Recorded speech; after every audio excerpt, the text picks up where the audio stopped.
Hello, hello, hello. Hopefully everybody has made it over here to the new live. Let me just edit this here.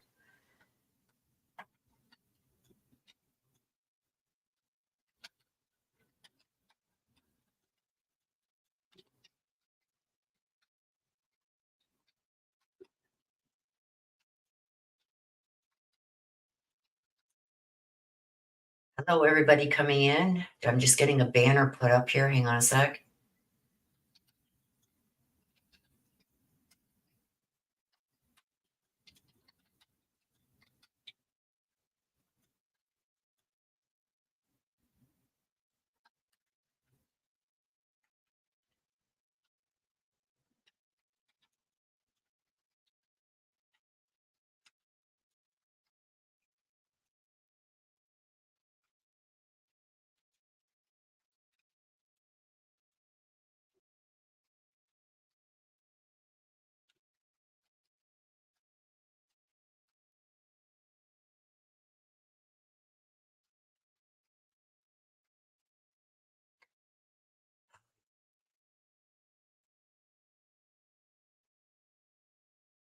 Hopefully that explains it.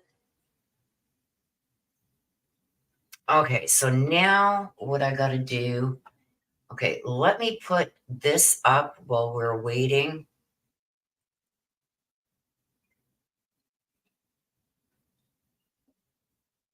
What the hell's this?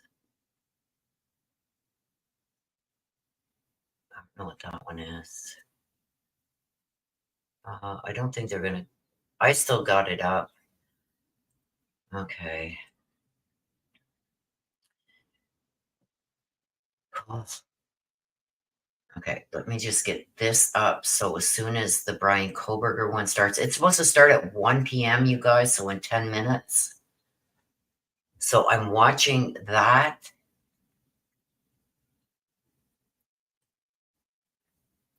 Jubes, good morning, good morning. Kate Bell, Kay Mitch, Leslie, hello everybody coming in. We are still watching the Karen Reed. I still have it up right here. Let me show you guys. For those coming in who didn't see what I was saying when we were on the Karen Reed live, here it is. I still got it up and on my other monitor. So once the Brian Koberger stuff is going, if there is a verdict that comes in, I will hear it. You guys will hear it coming over my speakers also. If it does come back the verdict, we will pause the Brian Koberger hearing and jump back to the Karen Reed to see the verdict, just like I just did right now. Okay? So have no fear. We are not going to miss nothing. This is the first time I've done something like this. So please have some patience with me. But I do have it up live. I've got the volume cranked right up. So while we're watching the Brian Koberger stuff, I'm also listening for the verdict to come in for the Karen Reed.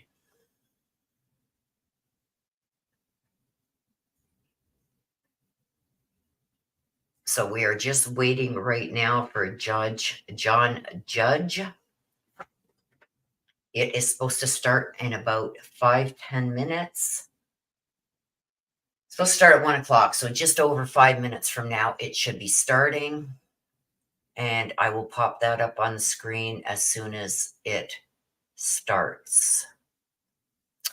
Okay, let me just check here.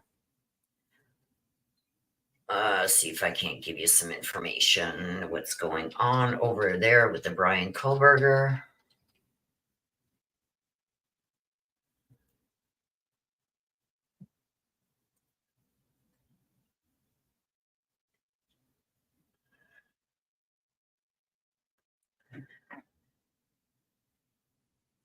So everybody is waiting for it. So this is what they're going to be doing today, you guys. It's going to be a scheduling order. The judge is going to schedule all the deadlines for getting in all the evidence, for your experts, for disclosure.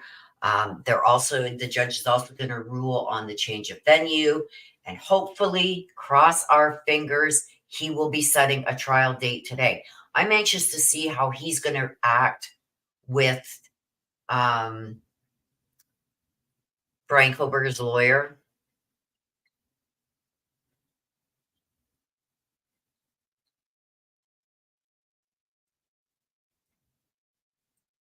Okay, I think I got it up now. You're very welcome. And hello, Marianne. Cleta, hello, hello, hello. Sybil, Petunia. Hello, everybody coming in. We're just waiting for Judge, JJ. We're waiting for JJ. That's what I'm going to call this guy because that's a tongue twister. Judge John Judge. We're just waiting for him to come in the courtroom. I am checking over here to see if I've got some information for you guys. Hang on.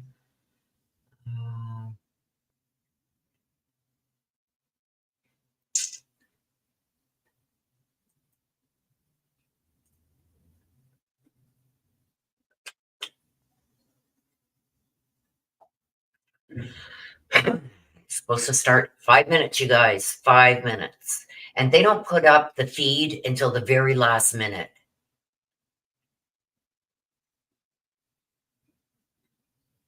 So, as you guys know, I did get the book that Howard Blum put out. I did get like halfway through the book last night. There's a lot of wrong things in this book. So if you're thinking about getting this book, don't get it. Don't get it. I got it. Okay. I can probably, let me just go grab it real quick because I got it upstairs. Let me go grab it real quick.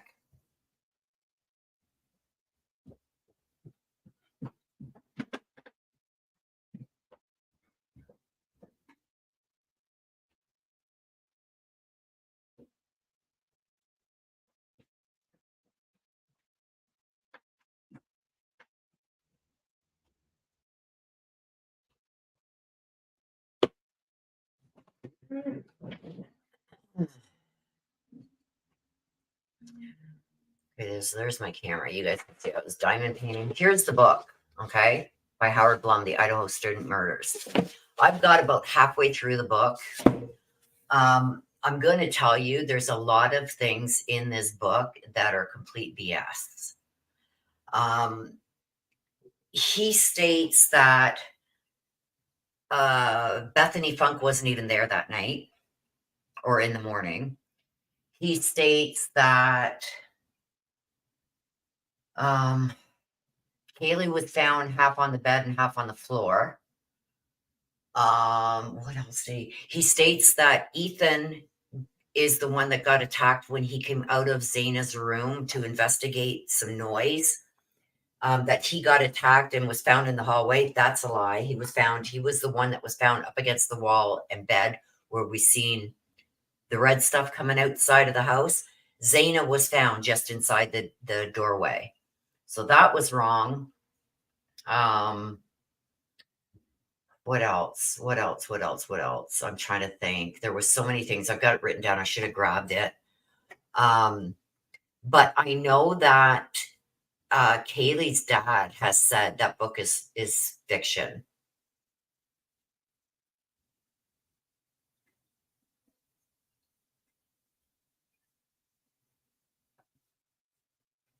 So Kaylee's dad is saying that it's a version made up by him, relying on sources that have no responsibility or duty to speak the truth. Just another book and another dollar to be made on the deaths of the 4 young college students. That's what Kaylee's dad is saying.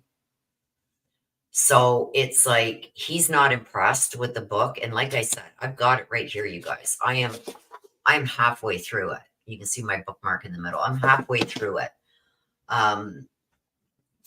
Also, something else that came out, it's almost like he's speaking as a third person too. He also says that Brian Koberger's father and sisters had thought that it was Brian from the get-go that did the incident. I'm going to say, because I got to watch what I say, um, that they had a strong suspicion that it was Brian that did it. That's why his dad went out to get him. It also says that in the beginning part where he's describing his dad getting to Brian's apartment, they had to stay inside because there was a shooting outside, and we know that that was the other. What was his name? You guys know what I'm talking about. What the hell was his name? You guys know my memory. It's so bad. You know the shooting that had happened where the cops took out that guy that was threatening to kill his roommates. At the beginning, he says that Brian's father was already at Brian's apartment when that happened. But then when you get further into the book and they're talking about um, when he's telling the story like a third person almost, it's really weird.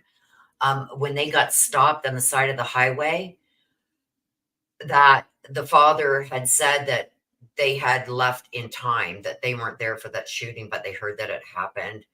He also says in here that there was an airplane, a twin engine airplane that was flying over Brian Koberger and his dad on the journey all the way back to Pennsylvania, that they were surveilling him from a plane up in the air, and they had FBI agents following also. Hello, Carolette. Hello, hello. Which I didn't hear about. Have you guys ever heard that? That the FBI was following him in a plane and had cars following him? Did you guys hear that?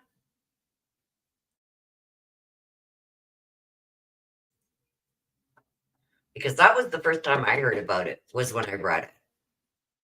But like I said, I'm only halfway through. You can see right here where my marker is. I'm halfway through. It's only like 210 pages, and it's poorly done. There's my bookmark. Like I was showing everybody the day that I got it. Look at, you can see the writing. This is the next page. You can see the writing on the next page because this should be blank, right? You can see this writing coming through the page when you're trying, which is a really big distraction when you're trying to read. It's like everything is jumbled together because the paper is so thin. Look at that. The cover is flimsy, keeps falling off. Don't let me. Oh no, I lost my page. Oh no, I didn't. There it is. Um, he does put some photos in, but they're tiny little photos and they're all black and white. And I mean, I paid 40 something bucks for this book with shipping and exchange. Look at even the picture of the kids. You think he would given something a little better than that, right? Everything is so tiny. It's in black and white. It's very cheaply made. I'm scared to turn the pages too hard because I think I'm going to rip them. And like I said, like, look at every page is like that. You can see right through. So when you're trying to read, see, even the next chapter, I'm on chapter 16. Look at, you can see what's on the following page right through the page. Look at that. So is it worth the money is it worth the paper it's written on? No. And Kaylee's dad has outright said that there's so much fiction in this book. It's just Howard Blum guessing at a lot of things, but he writes as if he has the absolute, you know what I mean? Okay, let me just see here.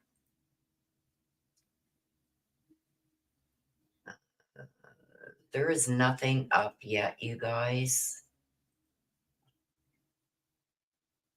Okay, let me just check over here.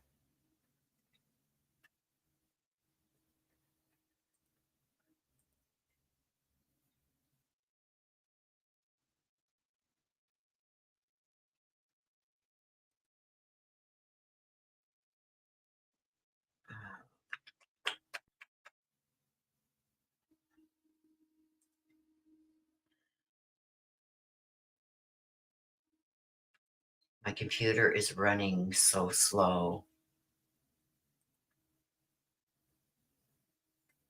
because I've got so many windows open.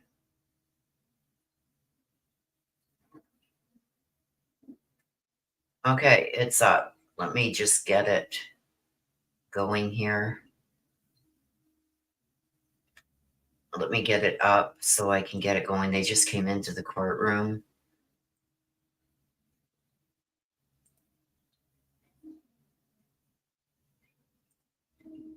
Oh, I hate this new setup. I really do. Okay. So let me stop my camera. Let me present this. Share screen. Here we go. Share audio. Let me get it. Here we go. Morning, everybody. Put a 1 in the chat if you can hear it, please.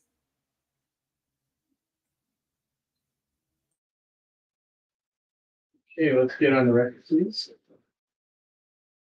Thank you. We are now on the record. This is State versus Brian Koberger, CR 2922-2805.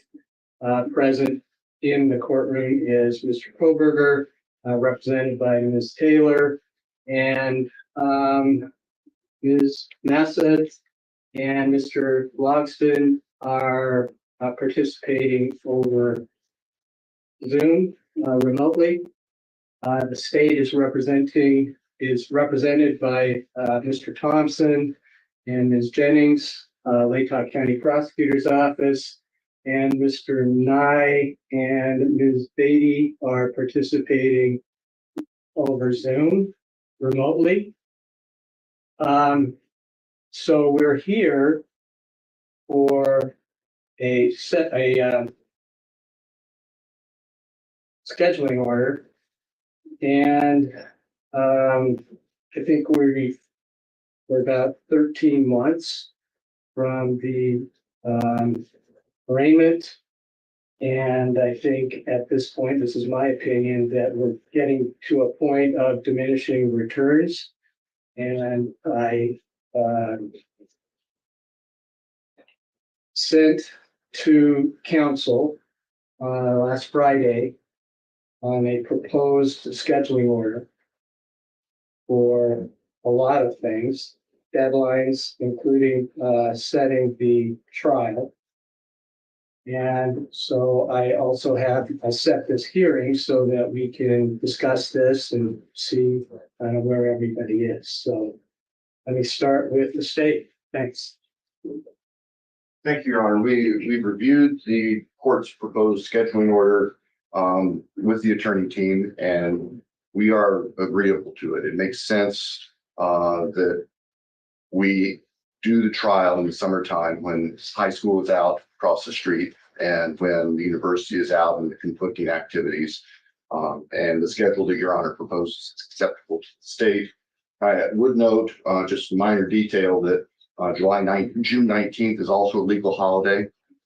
The court specified July 4th as a legal holiday. We wouldn't be able to hold trial, but Sure. 19th as well. Other than that, we have no objection to the court's proposal. All right, thank you. I mean, as I went through all of this, I mean, there's going to be a lot of motions, a lot of hearings, a lot of work. There already has been a significant amount of work, as we all know. And when I tried to balance this out, I do think it's pretty fair, balanced, and I hope realistic. So, Ms. Taylor. Thank you, Judge. Your Honor, first, I know the court has listed this as taking place in Latah County. We haven't been heard on our change of venue yet. That's to come. Totally understand that. So I don't want anybody thinking I'm agreeing to Latah County is all. The June of 2025, that's the time frame that we have been working towards. I am hopeful that we can come in there. We're working towards that date. I think it's reasonable to set that date. As the court's aware, mitigation is something that takes a significant amount of time. We've had that underway since the day we took this case. We continue to work that very hard. I spoke with our mitigation expert last night about this date. And there's a lot of work yet to be done, but we're still working towards that. So I think it's reasonable to set that. I just want the court to know that that's not finished at this point. That's very much ongoing, and new things are coming out that we need to follow up. But with that said, I think it's reasonable to go ahead and pick the June of 2025 as a trial date at this time. And by the way, just, I mean, I think you understand that, all the council understand that, but this is a 3-month trial. So I was calculating 2 weeks to set the jury, then 8 weeks of trial, and then 2 weeks for mitigation and sentencing. And I mean, that's a guess, but I think it's enough time for all of those things to take care of. And obviously, the last 2 weeks would only be if Mr. Koberger was convicted. Okay, go ahead. Thank you, Your Honor. I do want to bring up a couple of issues I have with some of the deadlines. I looked this over. Our team has talked about it. I've gone over this with Mr. Koberger. I do have a couple of concerns about the deadlines, and I'll just bring those up to the court for the court's consideration.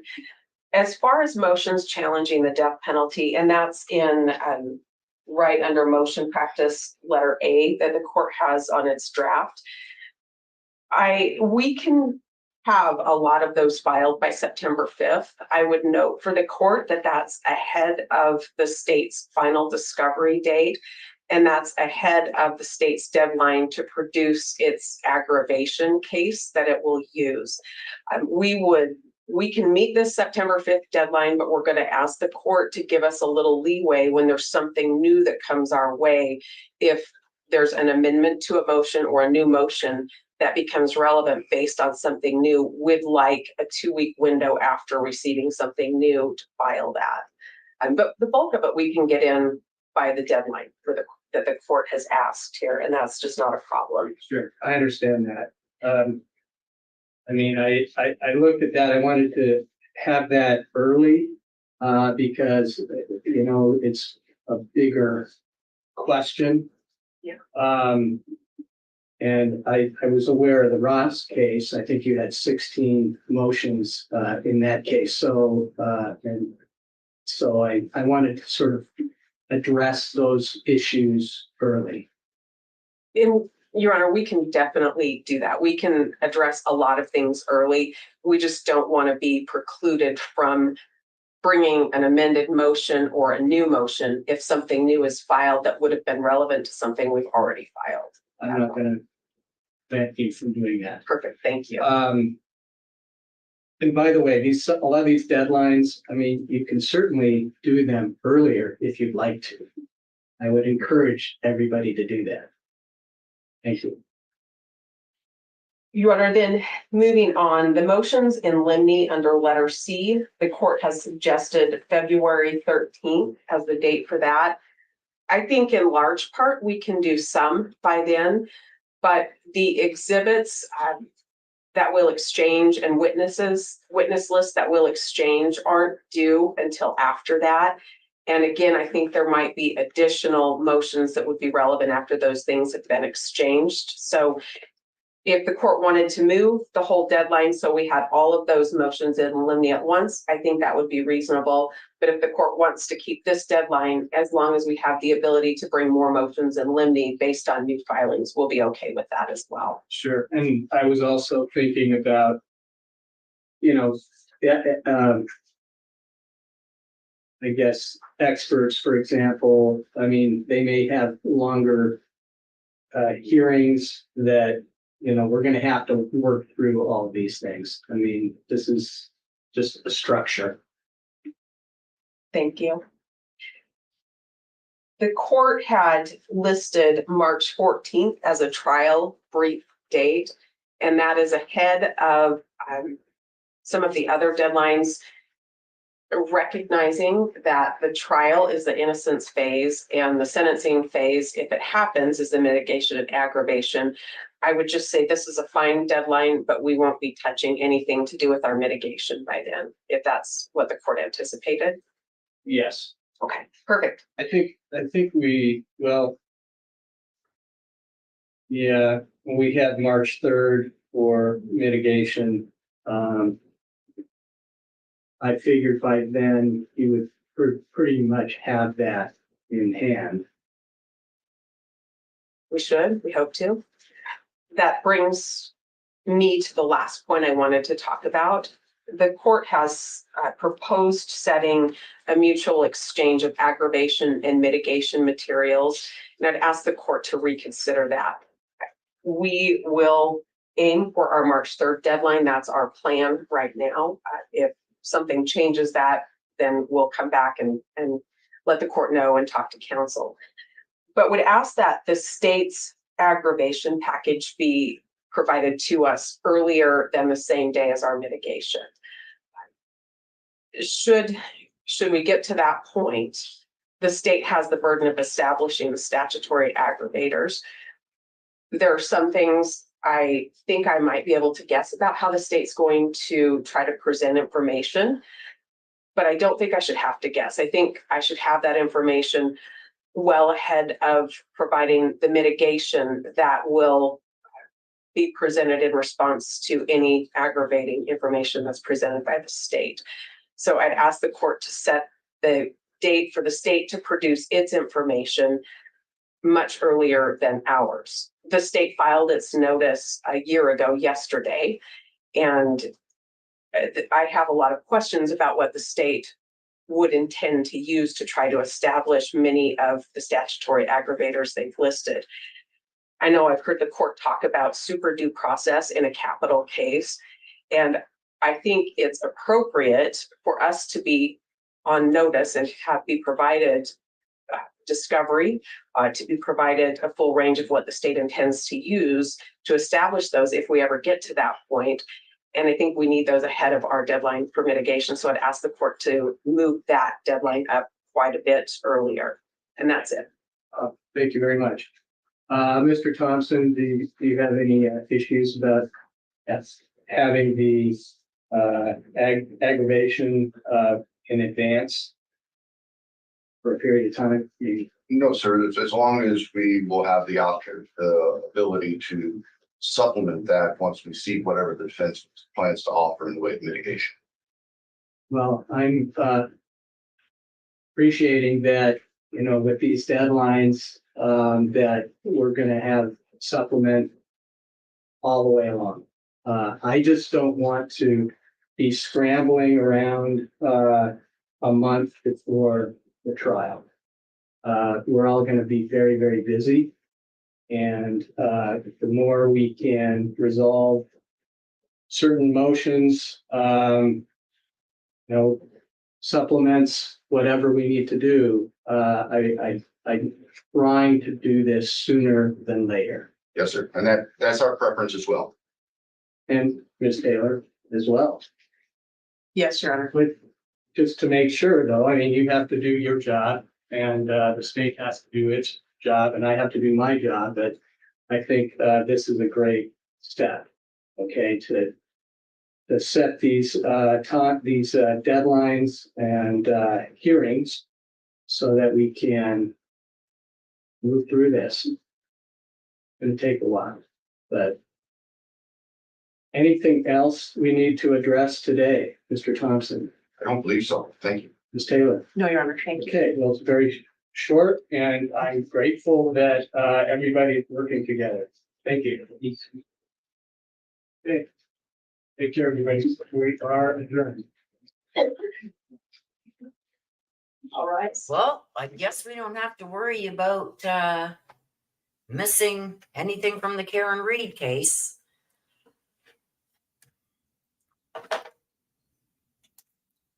So did they say the trial is going to be set for June of 2025? Is that what they agreed upon?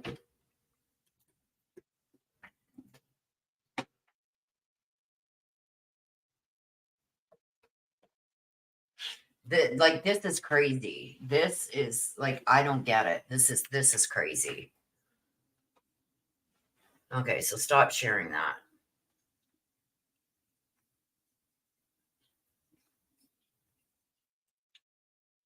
Okay, so I'm going to keep you guys here. What I'm going to do is I'm just going to change the title of this and the thumbnail if I can. Let me see if I can. Give me a second, you guys. Chit chat there. Give me a second. Let me see if I can change this.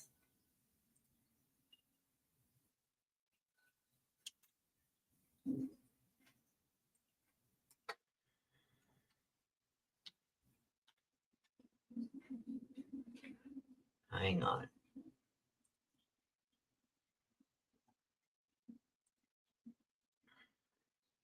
I don't know if I can do this, but I'm going to try. Give me a second.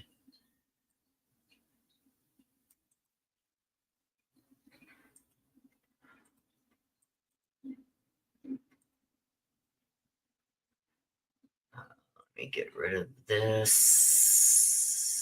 Let me get rid of this.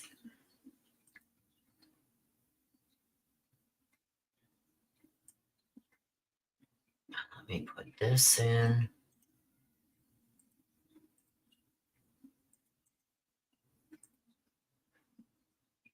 Okay, let's save that. Okay, let me change the thumbnail.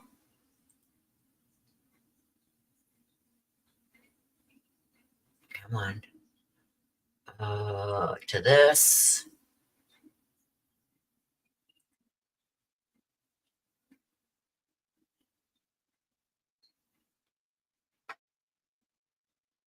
Okay, let me see if that's changed. Okay, we're back to the verdict watch. Okay, let me get rid of that. Let me get into this. Okay, we're back. Let me pull this back up.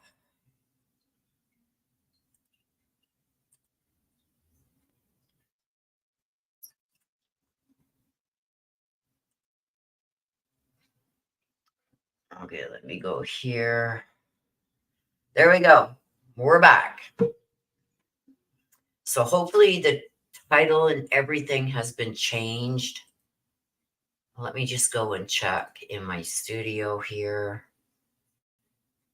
And then we can discuss what just happened. Just give me a second. I just got to make sure that I've got everything up here properly.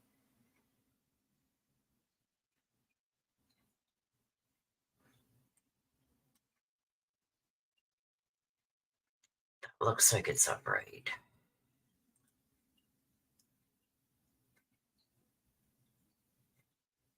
Okay, it looks like everything is up properly. Let me get this set. So the prosecution said June would be out and there will be more parking. School would be out.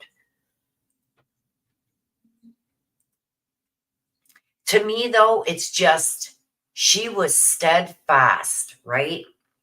And we're going to discuss this while we're waiting for. Okay, let me just get this off. We'll just put this up. Okay. Where was I now? Yeah, right when they were getting to the point where the prosecution wanted to set a date for this summer, she lost her mother effing mind.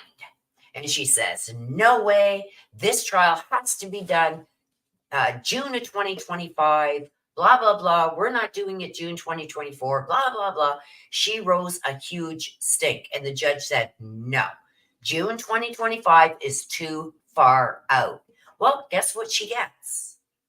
It seems she's running the show, right?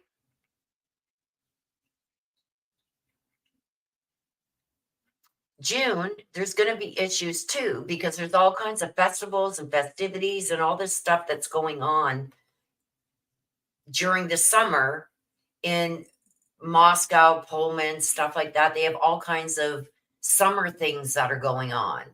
So it's like she wanted what she wanted and she wasn't stopping until she got it. And I think she's going to get it. Whether school's out or not, it's just weird. Carolyn says, see you later. You're not sticking around to see if the verdict comes in for Karen Reed? Yes, it's changed to the verdict watch. Yes.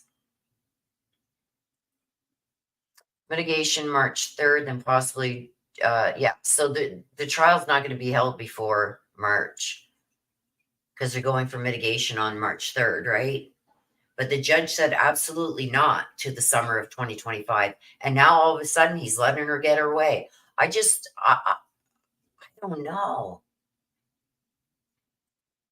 Rome says, Willow, my dear friend, I'm so glad you joined from my hospital bed here. What? Why are you in the hospital? Why are you in the hospital? And prayers, I hope whatever has happened and your reason for your stay in the hospital, I hope you get well soon. I hope everything is fine. Sending you love and prayers. Well, he just said it's going to take a couple months for this trial, right? So it's going to go in. If they don't have it until June, July, August, September, he said 3 months, they're back to school being back in session, right? So what's it matter?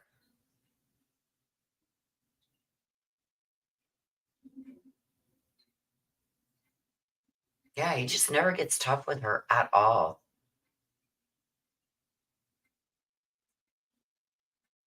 Well, they've said that they're going to be going for the death penalty. So that will be just like we see it in the Chad Daybell trial. It'll be like a mini trial within the trial. If he's found guilty, then they will have like a mini trial to argue for and against the death penalty. So the prosecution will be arguing for the death penalty. The defense will be arguing against the death penalty. And then the jury will decide whether he gets the death penalty or life in prison if he's found guilty. There is, sister. You didn't miss much. It was like I did all that work for like 10, 15 minutes of the day and nothing really happened.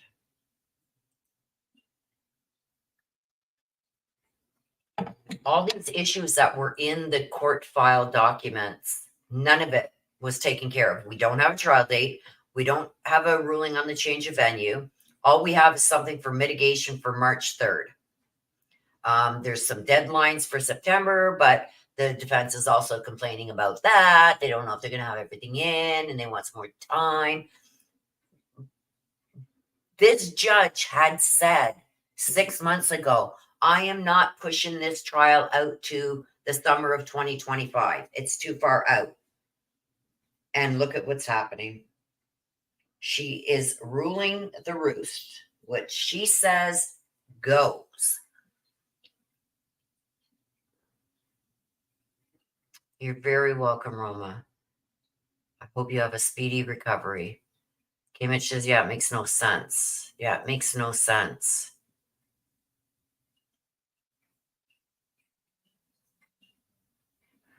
Oh, yes.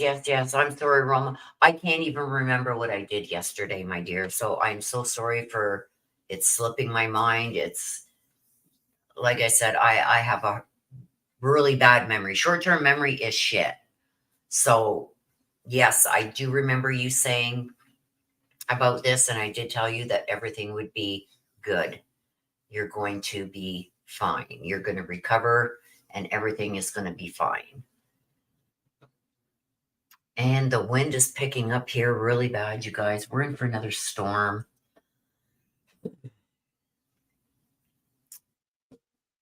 Oh my gosh. I can't believe this crap. So we did just watch the Brian Kohlberger hearing, which lasted like 10 minutes. It wasn't even worth our time even jumping over to it. So now we are sitting here and we are waiting for a verdict. Now, we know that the judge said that there will be nothing between 1 and 2.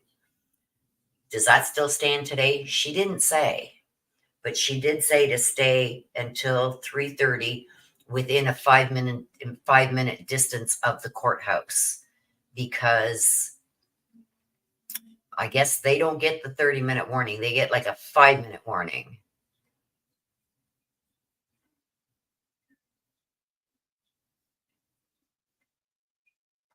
Yes, I see. I told you I'll never tell you a lie. Everybody is sending you healing and prayers. I don't know why the prosecution didn't argue that date. I think they're starting to feel defeated.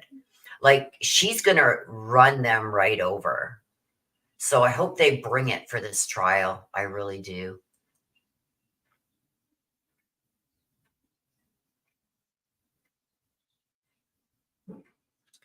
Jeannie, hello, hello, my love. Hope you are doing well. Nice to see you. Nice to see everybody coming in. Okay, give me a minute, guys.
Well, that sucked. I haven't even heard back from my doctor yet, and that was the hospital that was on the phone, and they said, we got to book you for a CAT scan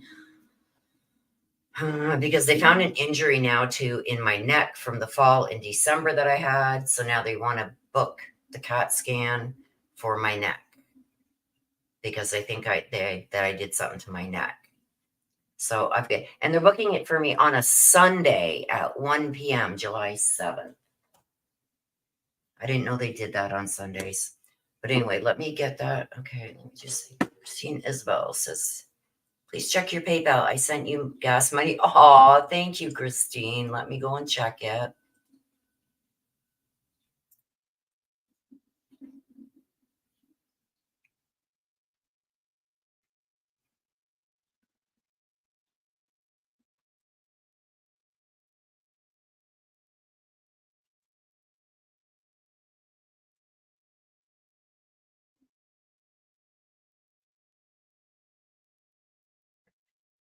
Well, thank you, Christine. I appreciate that.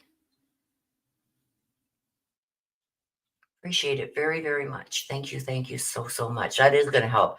It's a bigger tank, and it's a 6-cylinder, I think, or is it a V8? I think it's a 6. Yeah, and I've noticed it's a gas guzzler, but that's okay. It's what I wanted, so I got it. So thank you, Christine Isabel, for your PayPal donation. I appreciate you so much.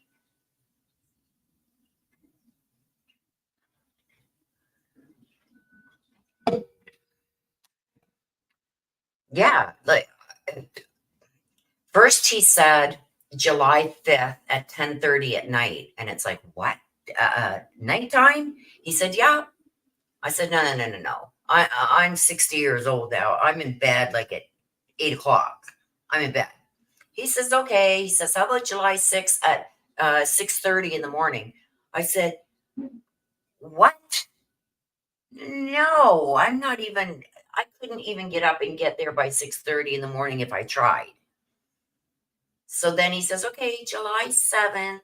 It's a Sunday at 1 p.m. I said, you guys work on Sundays? He says, every day of the week, 24 hours a day. So I guess our CAT scan department at my closest hospital anyway does CAT scans 24/7.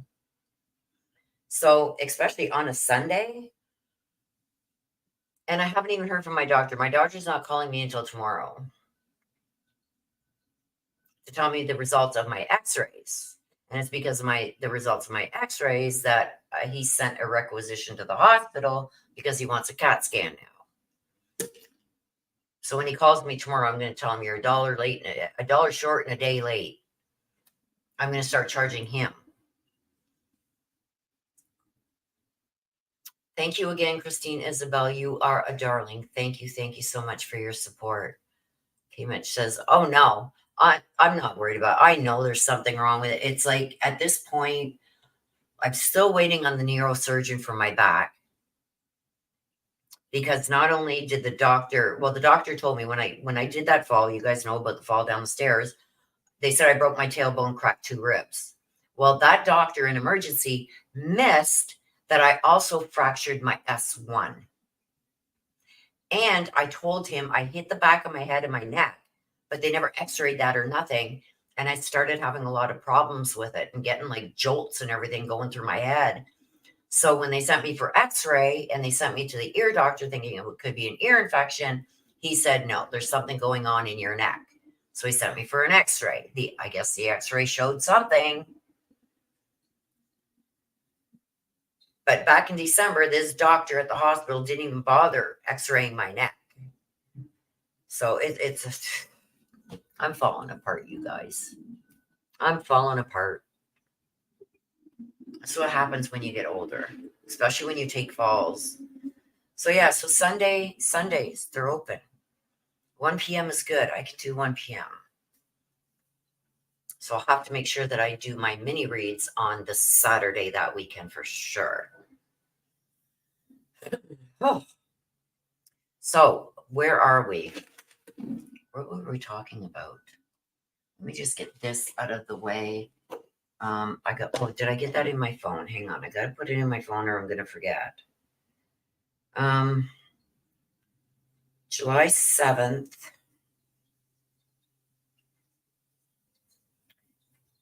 One p.m. CAT scan.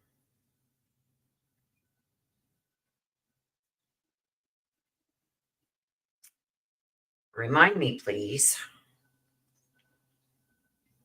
Okay, that's saved. Let me do it the day before too.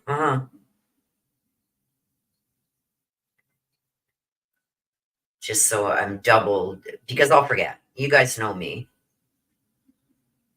I will forget. Okay, so it's in my phone and it's gonna remind me the day before. So here we go. Where was I now?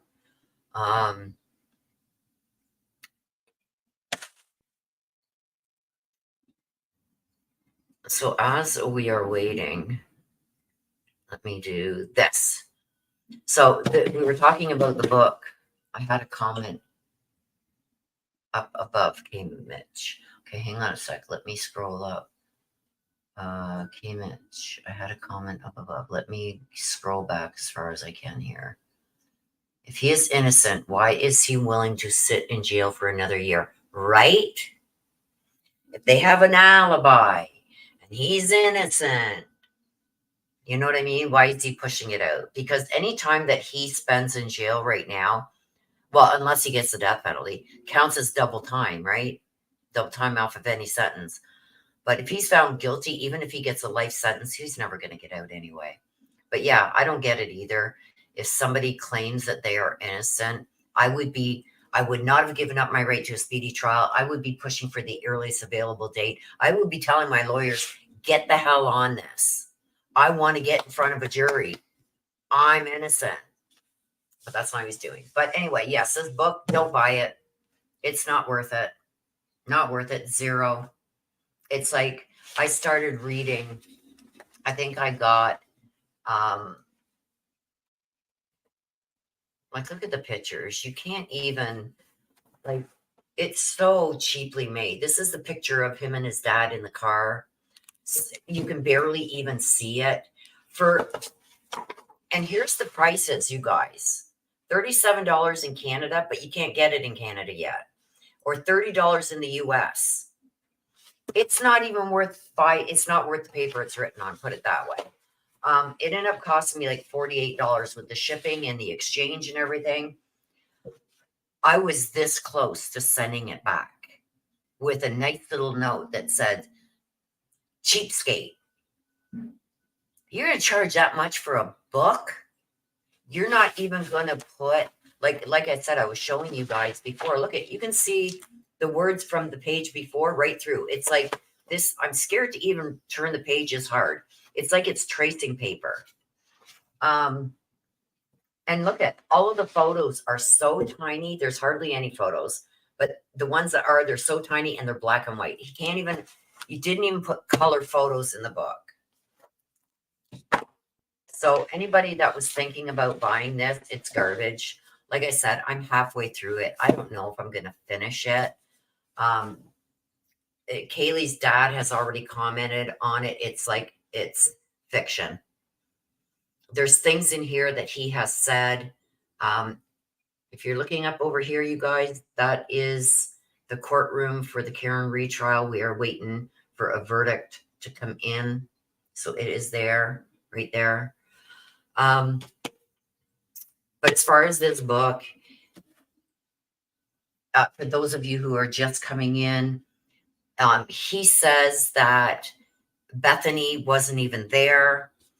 He says that Ethan came out of Xana's room, or Xana's room, and came face to face with Brian Kohlberger, just started getting slashed up in that hallway there, going into the living room, which is not true. We know that Ethan was in bed. Xana is the one that had came out of the door because they found her right in the doorway. They found Ethan on the bed. But he's saying that it was Ethan found in the hallway outside of her bedroom.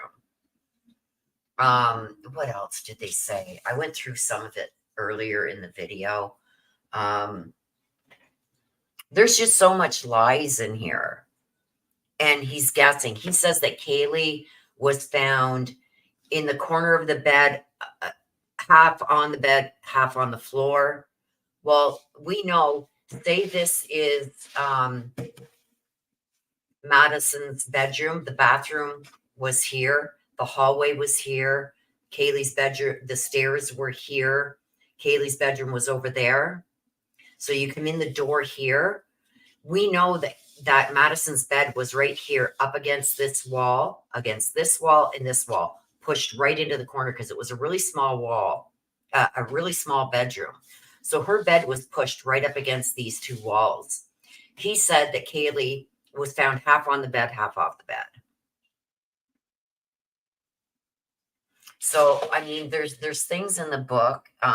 He talks about the 911 call coming in, that people were just all standing outside. He doesn't mention that these people went all through the house. And he's almost talking like he is like the third person type thing. Like he's talking as if he is the killer going through the house. Then he talks as if he's the cop that first arrives there and goes in and starts smelling this and sees nothing on the first floor and goes upstairs and this is what he sees. He is talking as if he is that cop. It's just weird. Hey, Mitch said, I seen an interview with him and I wasn't buying it. Yeah. Like I said, I'm on chapter, I think I'm halfway through. I'm at page 99. It's page 99. This is page 100.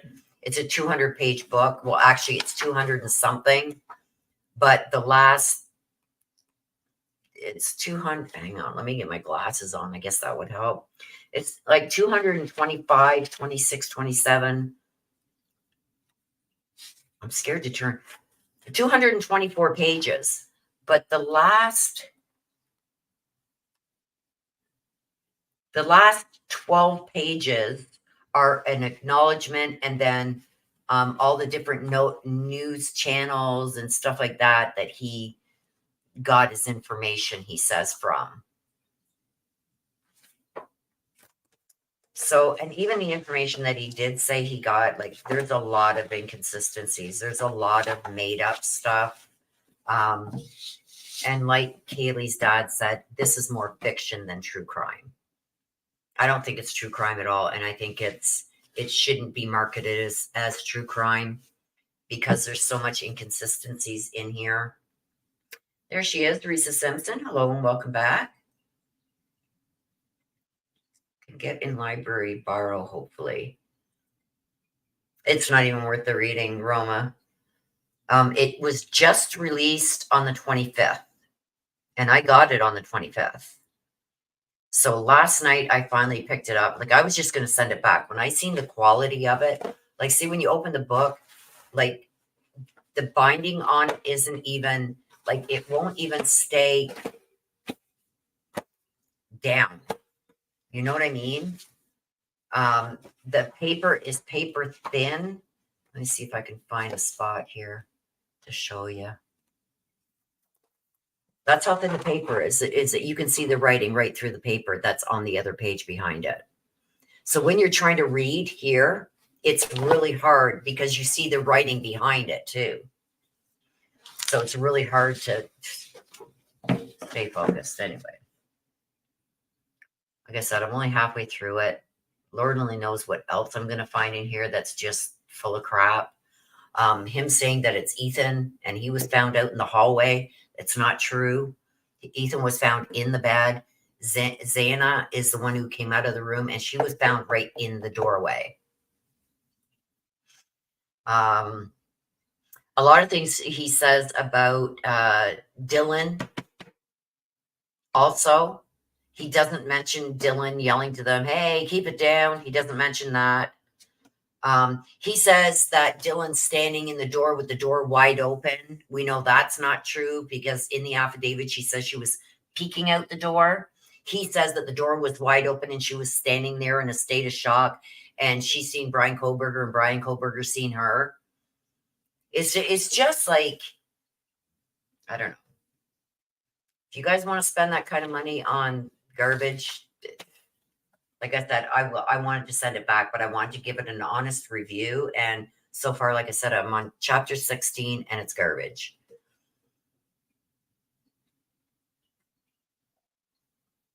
Susan says the book was probably produced in China. Let's see if it says it anywhere. Like this is like you open the book and it's like, let's see.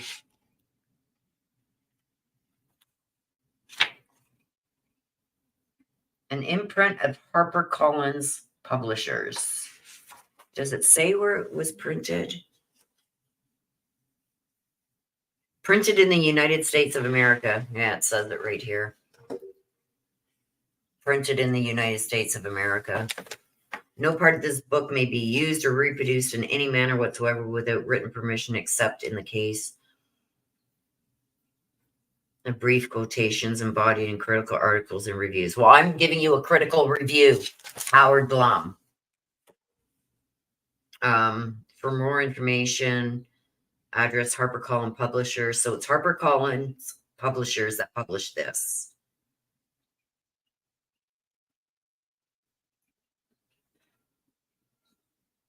Yeah.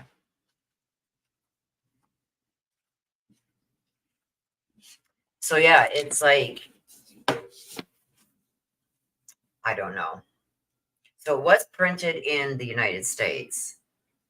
Quality is made overseas.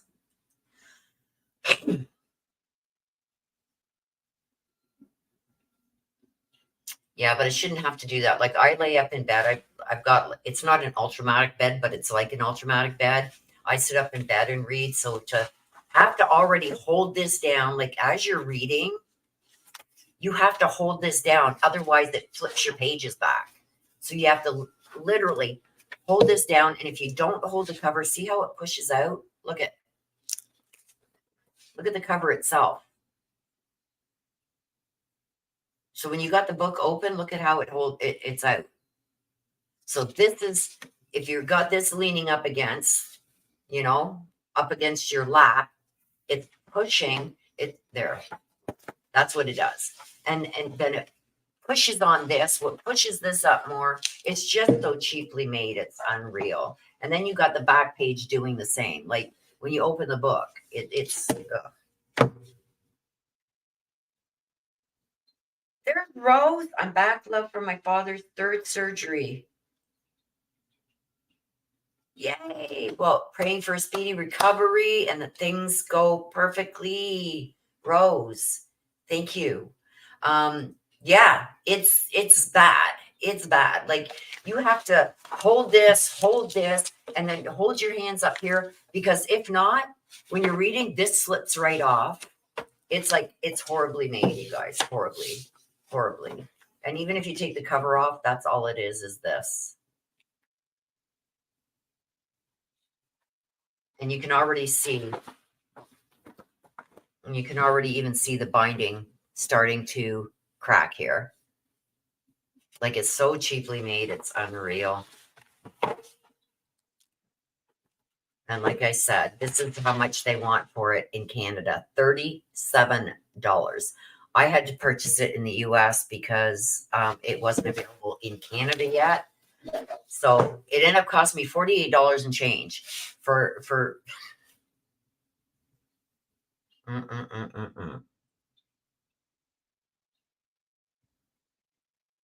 Oh, thank you, Rose.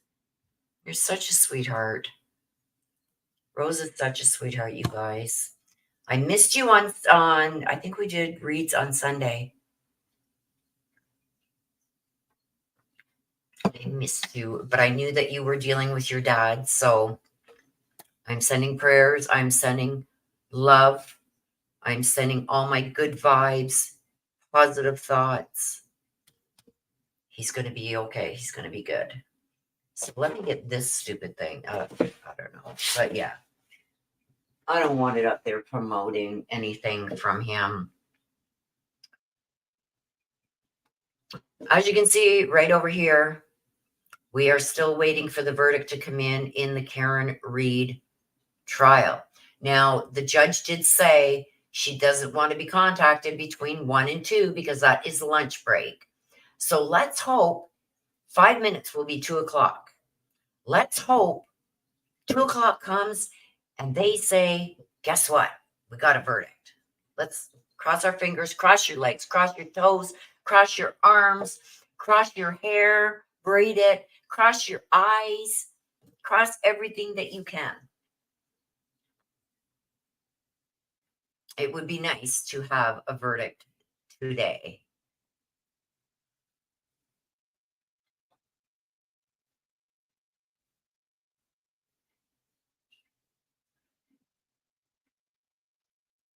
Aw. You know I'm here for you. 1,000,000%. Kate Bell says, yeah, a money grab. Roma says it should have cost less than $20. I don't think it's even worth $20. Like I said, the paper it's written on, you can see right through to the writing that's on the back side of it. The paper's so thin. The photos that he did use of the Idaho 4 and their friends, or the photo that they got of Brian and his dad when they got pulled over on body cam, they're tiny, tiny little pictures. They're not even color. The book is just, number one, so much misinformation in it. He also said that the FBI, once Brian Kohlberger left Pullman, Washington, that there was a plane in the air following them on their journey. We never heard anything about that. Yeah, poor quality. And like for me to pay like $48 for that garbage. And like I said, even if you're laying in bed, okay, like this, and you're trying to read it, see, I gotta hold it. See, if I don't hold it, look at you guys. It's already, look at, it's already starting to slide off. So you gotta hold it like this, because if not, it flips your page. Look at the back. So when you open the book, look at this. The pages, look at, are so thin you can see the writing on the page behind. For those just coming in, I'm going to show you. The photos are all tiny, tiny, tiny. And I'm putting this right up to the camera so you can see it. Photos are tiny, tiny. Like you got a full page here, bud. See what I mean? You can see the writing. This page should be blank, but you can see the writing on the other page. That's how thin the paper is. And the photos are all black and white. So cheap. Like it's like you're sitting there like this in bed trying to read it, and the back's falling off, and this front cover is pushing your pages back, and then the back cover is pushing these pages. There's the only color photo. Go figure. The only color photo in the whole book. The rest are all black and white. Even the picture of the Idaho 4 that their lives were taken. You think he would give them some respect and at least put their pictures color? Nope, there it is. Look at how tiny. Look at how tiny in the middle of this big page. Look at how tiny, and it's black and white. And like it's such a bad quality, even in black and white. Like it's grainy. Like I gotta get a magnifying glass to see this. But it's garbage. It's garbage. I could have spent $48. I could have wasted $48 on something else, but it is what it is. You don't know until you buy it, right? But I was like this close to sending it back, but then I started seeing some of the reviews on it, and I said, I got to see this for myself. And boy, did I ever see the lies and the made up things and theories that he's claiming are facts. Kaylee's dad is just through the roof. Like he's saying it's all fiction, he says. He's calling it all lies.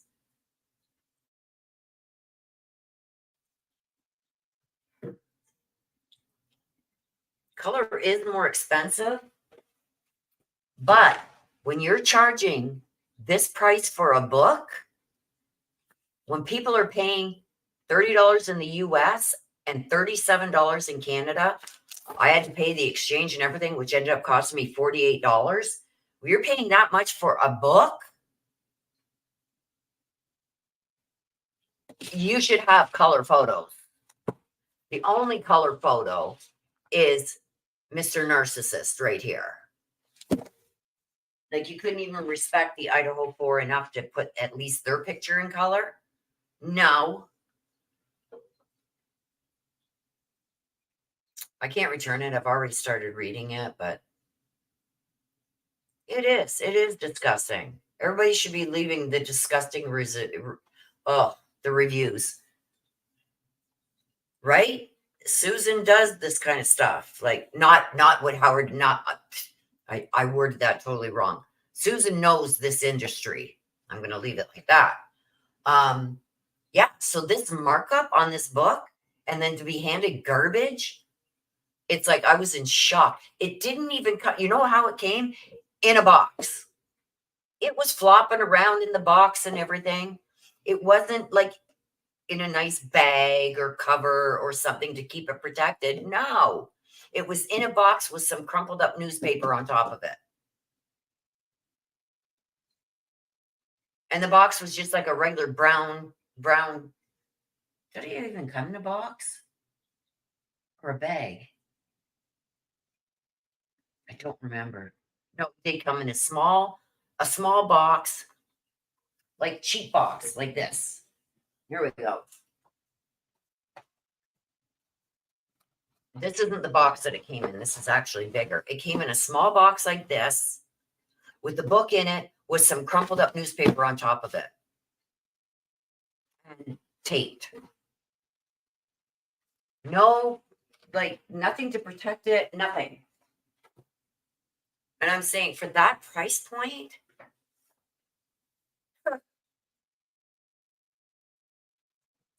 I should do a video on the book. That may be the only reason I keep it is to do a review on it.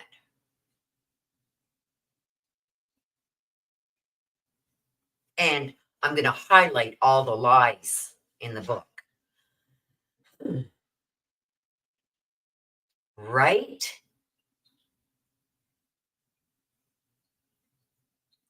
Horrible review. Kate Bell says that's disgusting. It is. It's like, it's to put something out like that and you're proud of that. But typical narcissist.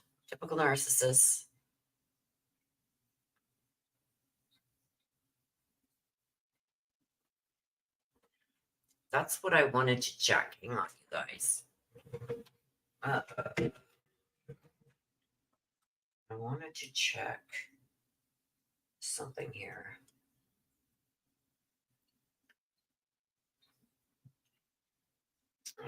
Where is it? Okay, let me see. I think I got. Hang on, I gotta check something here.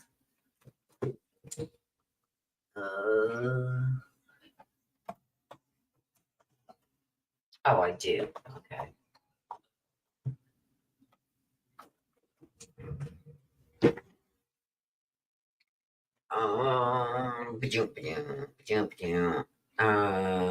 Delete that. Okay. Sorry, you guys, my phone is going off. I got 22 emails. What the hell?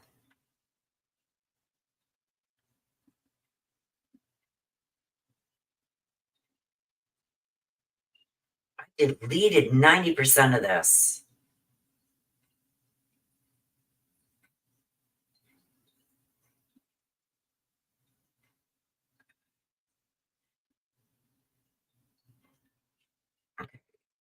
Oh my gosh.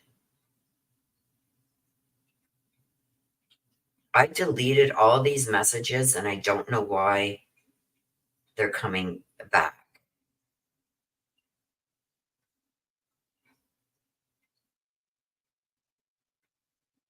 Like all these have been delivered and I don't know why they're coming back. Oh. It's like 22 new messages and all it is one message, but they're sending me all these messages that they've already sent me. And I deleted them. Oh. The struggle is real.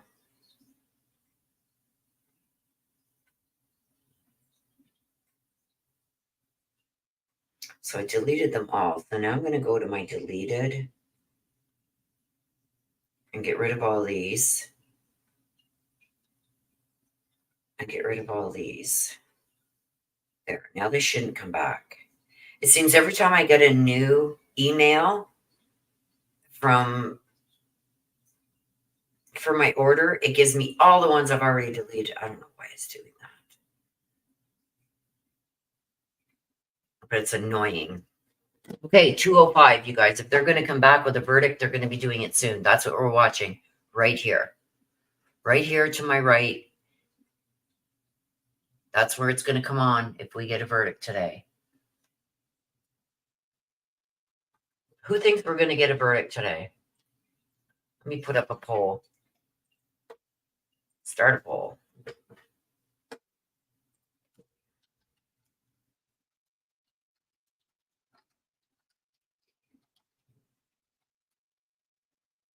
There we go.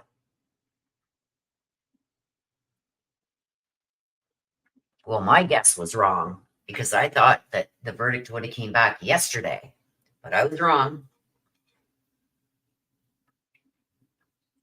Okay, so we got 3 votes so far. 67% think yes, and 33% think no. Oh, now it's 50-50. 4 votes, 2 votes for yes, and 2 votes for no. Who's going to be the tiebreaker here?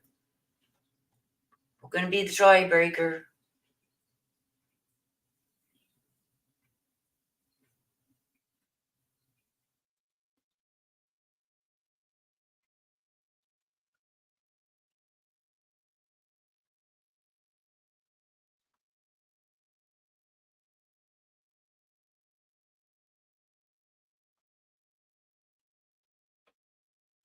I don't know why it's not showing like that in my studio. Hang on a sec. Oh, 60% now say no. No verdict today. 40% say yes. Oh, 67% says no. 33% says yes. People keep asking what this halo is over here. That's my light up there. It's gotten really dark outside because we're about to get a storm again, but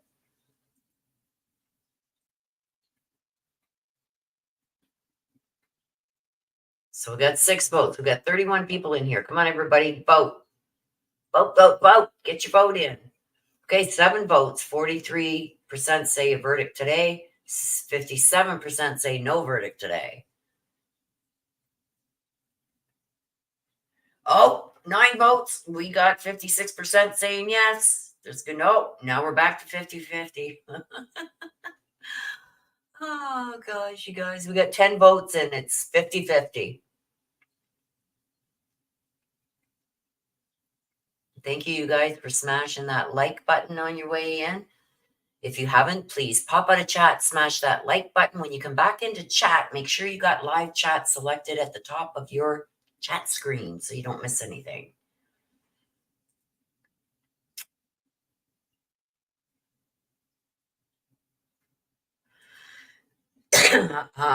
This would be the 3rd one today, Patty. If we do get a verdict, I will be changing the thumbnail.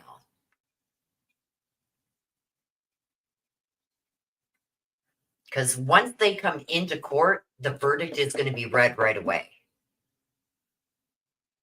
So if I have time, I will make a community post. Or I'll just share the link back to this with verdict is in as the thumbnail. Because I already got that thumbnail up.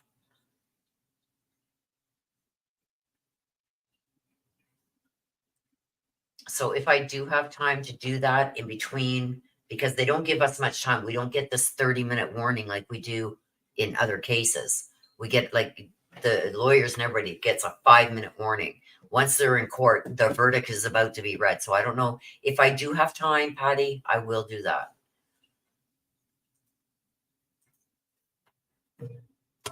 But to start a whole new live and everything, no, I wouldn't be able to do it in time.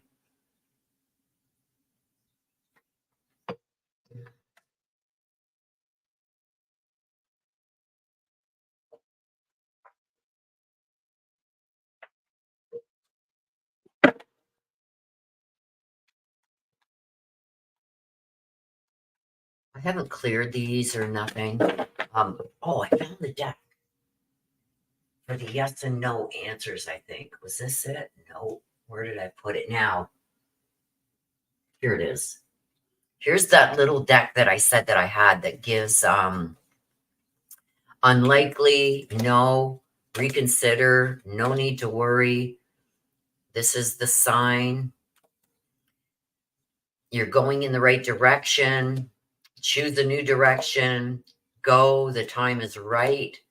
Get more information. Let go. Yes. Listen to your intuition and not the right time. So this gives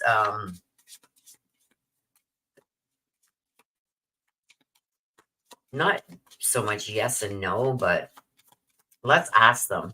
Even though I haven't cleared these are an oracle deck anyway, so I'm not really worried about anything. I am given a quick blessing as I'm shuffling and asking to be surrounded with the white light to keep any negative or evil spirit or energies away.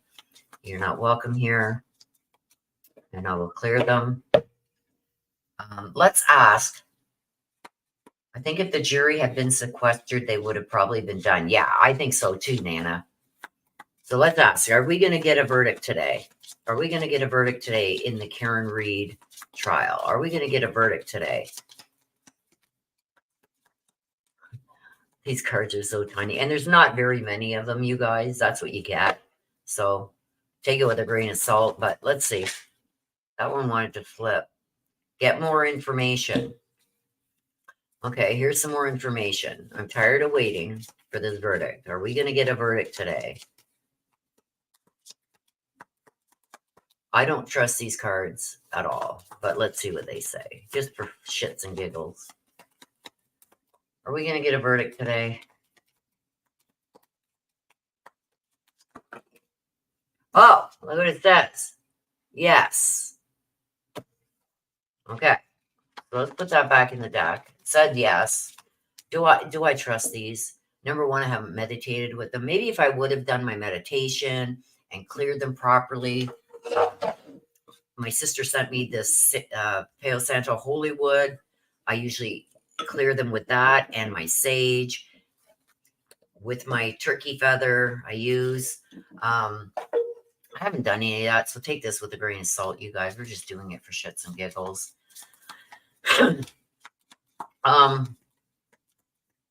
Is the verdict going to come back guilty for Karen Reed? Is it going to come back guilty for Karen Reed? Choose the new direction. Okay. That could be connection. Okay. Is she going to be found guilty on the secondary charges? Not second degree, but the secondary, because it's telling us choose a new direction. So is she going to be found guilty on the secondary charges? Go. The time is right. Where do you want me to go? And it doesn't say no, it says go. Go. Hey, Val gifted a membership. Yay. Risa Simpson was gifted a membership. Please make sure you thank Kate Bell for that. Thank you, Kate. I would do the 5 gifting, but I've already gifted 10 this month, and I'm only allowed to gift 10 a month. So starting July 1st, I will be able to gift some more. So thank you for that, Kate Bell. Is she going to be found guilty of second degree M? Is she going to be found guilty of second degree M? Is Karen Reed going to be found guilty of second degree M? Let's see what it says. Uh-oh. Huh. Like I said, I haven't cleared these cards. I hope that's not the verdict. We can have some fun if you guys want. Oh, crap. While we're waiting, where'd that card go? We can have a little bit of fun, I guess. These are just playful cards, you guys. Here we go. Here we go. Okay. Who wants them? Who wants to see these ones? Who wants me to pull a card for them? Usually I don't even have to say that. Usually all my regulars that come for their mini reads and that on Saturdays or Sundays already start putting ones in the chat. So these are just fun. We do this usually after the mini read session that I do on Saturdays or Sunday. I usually do this at the end just for, again, shits and giggles. It's just a fun thing to do. If you do want one of these, you guys, it's free. It's free. Doesn't cost you nothing. Just put a one in the chat. You can get more than one, but make sure you give everybody a chance to get their name in. Okay, so thank you again, Kate Bell. And Kate Bell is up first. So let's do some polls here. Kate Bell. Activate per mantra. The power of meow. Or sister. Marianne Welton. We will pull one for you. Says unplug. I'm in an offline state of mind. There you go. You're in an offline state of mind. Shadow of Lotus, nice to see you. Let's pull one for you. What's yours say? Who needs to give one when you can release them all? Take a deep breath and let your F's go. I can't say the word, but there you go. And trigger warning here, warning, there are some swear words on these cards. And everybody's usually trying to get one of the F-bombs. Hey, let's pull one for you. Pay the piper and move on. Drop and give me zen. Oh, they're just cute. They're a funny thing to do to break the monotony. Risa Simpson. Okay. And breathe the F in. Chill the F out. I think I'm supposed to read this side first. So let's turn them around. They are, eh? They're cute. They're just funny. It breaks the monotony. As we're waiting for this right here, we are waiting for the verdict in the Karen Reed trial. Kim, here's one for you. Fresh out of F's and embracing inner peace. The wine is helping. Rose, our lovely Rose. Okay, Rose, here we go. I love this one. Bye-bye, dumbass bullshit. Hello, sea of tranquility. I love it. Oh, there's my sloth. I love this one. I love the sloth. I don't know what it is about sloths, you guys. I just love sloths. You guys can put in for more than one if you want. Just don't put them back to back to back to back. Give others a chance to get in there. One for Des. Des is probably in the doctor's office right now. So one for Des. Des, it's not all about you. Good grief. Don't take things personally. Lord knows what the doctor's saying to her today. Don't take it personally, Des. Okay, Nana. 0 fox given. And you're cute as hell. There you go. And yes, you are Nana. Fits you perfectly. Christine Isabel. No, I did. I called you, Patty, but I will do another one for you. There's Daz. Where's my F-bomb? Okay, Christine.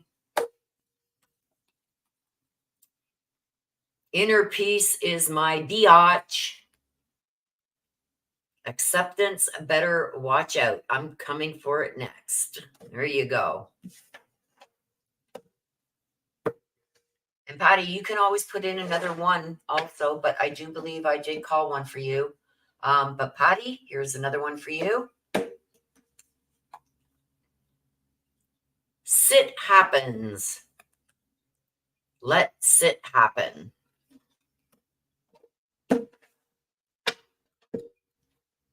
There's Des. Of course, Nana gets the F-bomb. Okay, Des, here you go. The power of serenity now.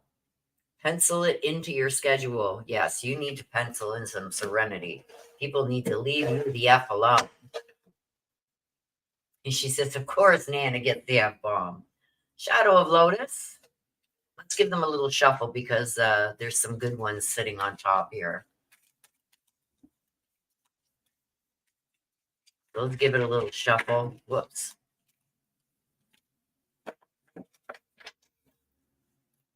There's the Kubota coming back. I wonder if they want back in my driveway so they can keep it from getting stolen. They put it in my driveway and then I pull my Jeep in front of it. So, oh, come on. I don't want an F-bomb on top.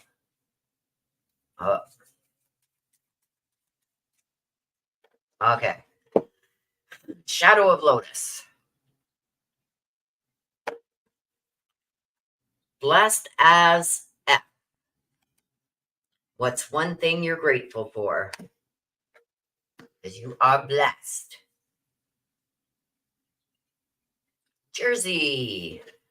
Hello, Jersey, and welcome. Here we go. Namaste, biatches. The divine in me honors the divine in you. So I should turn them all the same way. I'm going to have them all mixed up. Here's Nana again. Let's see if Nana gets another F-bomb. Nana, awaken to tiny, beautiful things at every effing turn. Embrace your tiny inner Buddha. This is gonna have a dipshit. Oh, you're very welcome, Shadow of Lotus. Nana got another F-bomb. Oh boy. If you want, Jersey wants another one. Okay. Okay, Jersey. Jersey, be you. Practice radical acceptance. I think I'm caught up. If you guys want one, just throw one in the chat and I'll give you one. That's funny. Where's sister? One F. Risa. Peace, love, and yoga pants. Oh, and fuzzy slippers. Oh. You're very welcome, Jersey. Very welcome. Christine, you're very welcome. And Nana's just... Nana's howling. I can see my sister right now. I can see my sister right now going, why? And Nana's... I think everyone I've pulled for Nana today has been an F-bomb. And poor Dad usually sits here and says, please just give me one F-bomb. Oh, gosh, that was funny.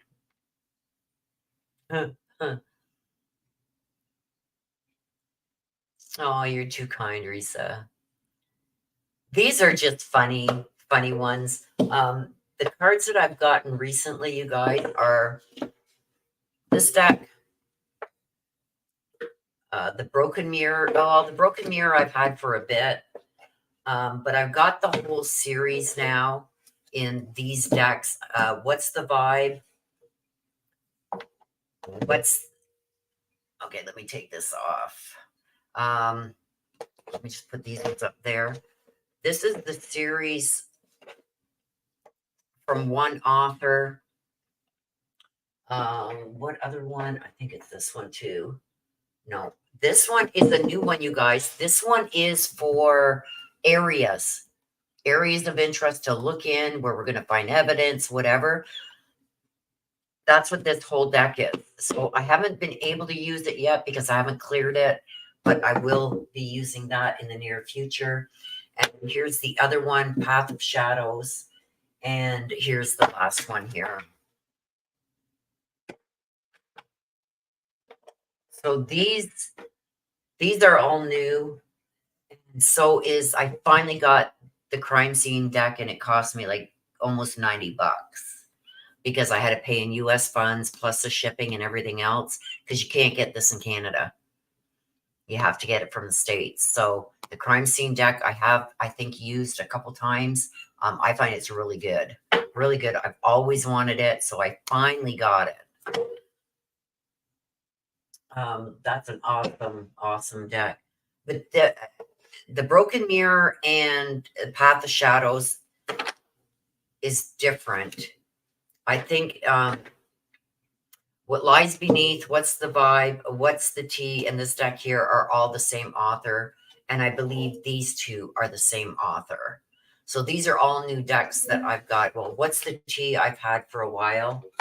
I just never really used it until I seen What's the Vibe. So I said, wait a minute, don't I have that deck? And it's no, I had What's the Tea. So I started looking into the deck a bit more. And between What's the Tea and What's the Vibe, these two decks used together are really good. Like for secondary reads, like the reads I will do after Ancestor reads. So when I seen that, I said, okay, I got What's the Tea, What's the Vibe, What Lies Beneath, and this deck, I forget what she named it. I'll look and see, but the Broken Mirror and Path of Shadows, these are really, really, really, really deep decks. Like they're for criminal stuff that's going on, right?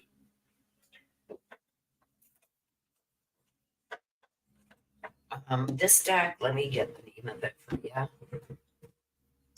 That one is called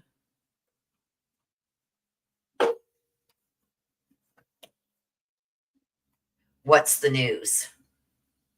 So we got What's the News, What's the Tea, What's the Vibe? They're all the same author. Plus one of the other decks I showed you was also the same author, which is really good. So I've got the full collection now of these ones. So I keep her 4 together. There's 4 decks that this author has made. I've got all 4. This one, I'm going to clear it probably today. Tonight, I'll put it on some sea salt, some pink Himalayan sea salt, clear it. I've already gone through it. I just need to clear it now. So, and then smudge it, and it'll be ready to use. But this is for if we're looking for a specific area for something, like where was the body placed? Where was the weapon thrown? This is the deck for it. It gives you an area. So I really love that deck, those decks. They're my go-tos now. I did do one on Mika Miller. Yeah, you will find it under my live tab, or you can search my channel for any of the reads. I didn't do one on Karen Reed. I just heard about this case like 2 weeks ago, maybe tops. I wish I would have known about it from the start, because I would have done reads on it. I was friends on Facebook some years ago, a master gardener and a herbalist who had a special interest in native affairs named Willow. I often wondered if that was you. No, it wasn't me, Patty. I have a lot of native friends and adopted like family. My Ancestor deck was made by one of the elders on the reserve here, Akwesasne Reserve.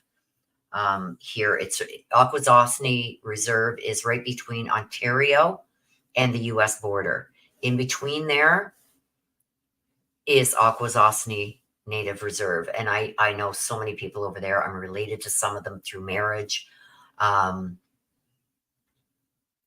Yeah, and that's who does my decks. And that's also, I asked her if she would be willing, because there's a few people that want the bumper deck. Now, this deck can be used by anybody. The Ancestor deck has to be made by one of your elders.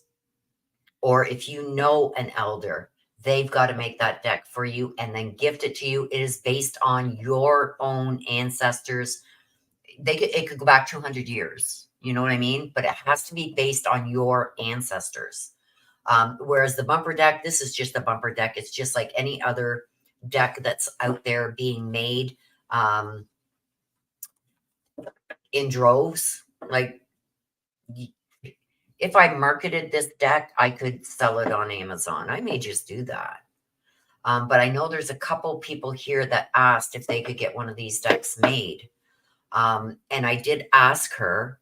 Now, just to purchase the blank cards is like $16 and something just for the cards, because they're a good stock. They've got a good coating on them. You guys know I've been using this deck for a while. You don't see any of the edges being damaged or anything on it. Each individual card is handmade and stamped.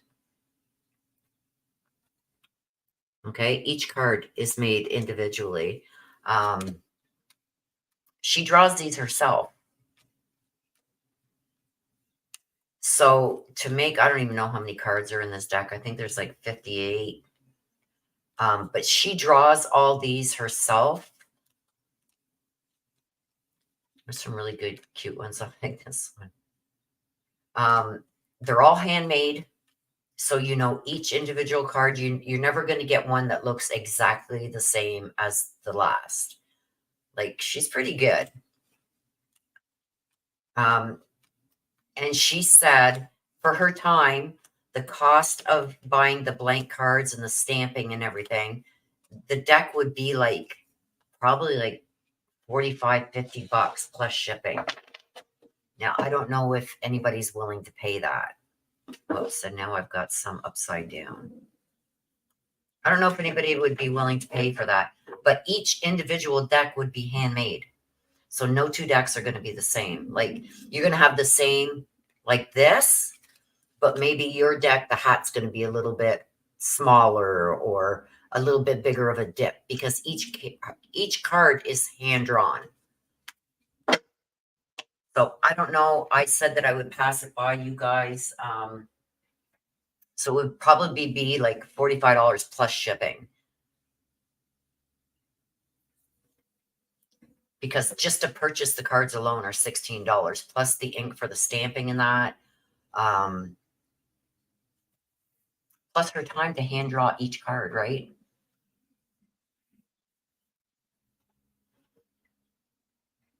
Summer Wells. I've done tons of reads on Summer Wells. You can find reads on Summer Wells under the video tab and the live tab on my page, on my YouTube page.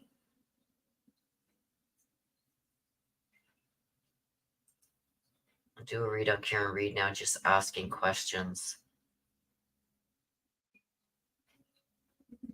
I know too much about the case to be doing reads on her.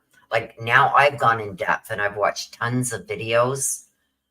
So to be impartial would be, you know, everybody say, oh, like I could come out with a really good read that hits on points and everybody's going to say, oh, it's because you already know about the case. That's why when I'm asked to do a case, I want no information. I want the name, where they went missing from, very little. So my ancestors know who I'm talking about when I do the read. Like, say I'm looking for Summer Wells. So I ask my ancestors, I want the information regarding Summer Wells from Tennessee that went missing on such or such a date. That's all I want to know. I don't want no other information. So for me to do a read right now, knowing what I know, I don't think it would be fair. And I'm not going to open myself up to that controversy. It's too easy for the trolls to come in and start attacking you. Oh, you've already read everything about the case. That's how, you know what I mean? And demean my read like that. I always call it the way the cards are coming out and what I'm being shown. Some people just don't believe it. So one for Des. All blissed out and nowhere to go. Guess I'll just chill.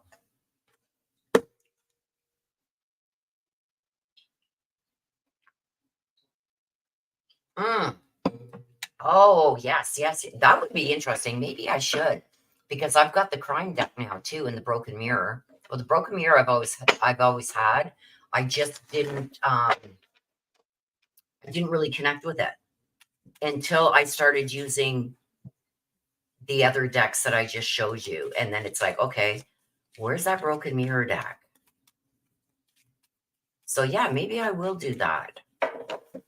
I would like to do some updated reads on a few cases. Patty says, have you heard of Estefany Rodriguez of Oklahoma City? No, I haven't. And if this is going to be something that you want me to do a read on, please do not give me any information. The only other information other than what is on the screen right now that I would want is when she went missing.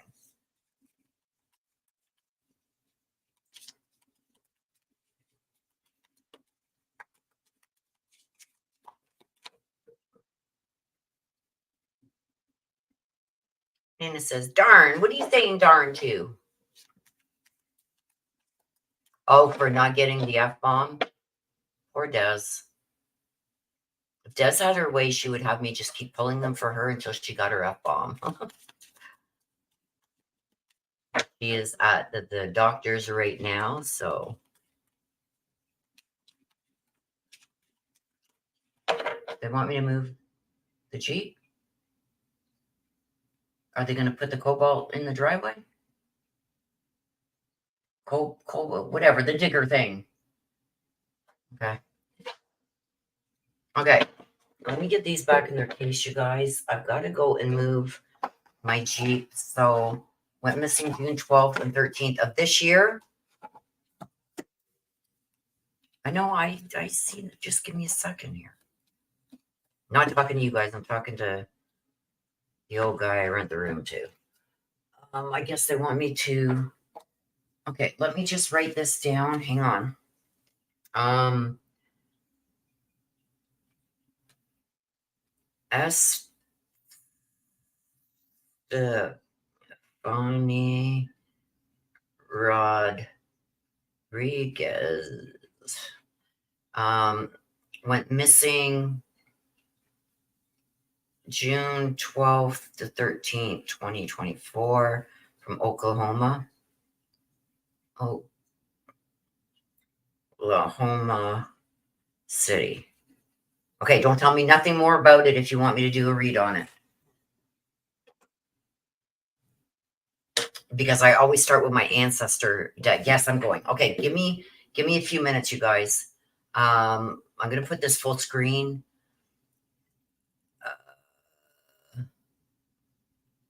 I got to go and move my Jeep so they can put this digger in so this one doesn't get stolen. I'll be back in a few minutes.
Oh, it's a little chilly out there today. It's only 18 degrees outside today. And it is trying to rain like you guys wouldn't believe. Why is this out? I don't know. But anyway, I can go in there. I gotta empty these drawers on my desk because they're pretty much full. Oh. All right, so what have we got here? Okay, so Estefany Rodriguez. You should see my paper here. I've got all kinds of different cases and stuff written all on the same paper. Got everything all mixed up. Okay. So Estefany Rodriguez, June 12th to 13th from Oklahoma City. Okay. Maybe I'll do that. I need my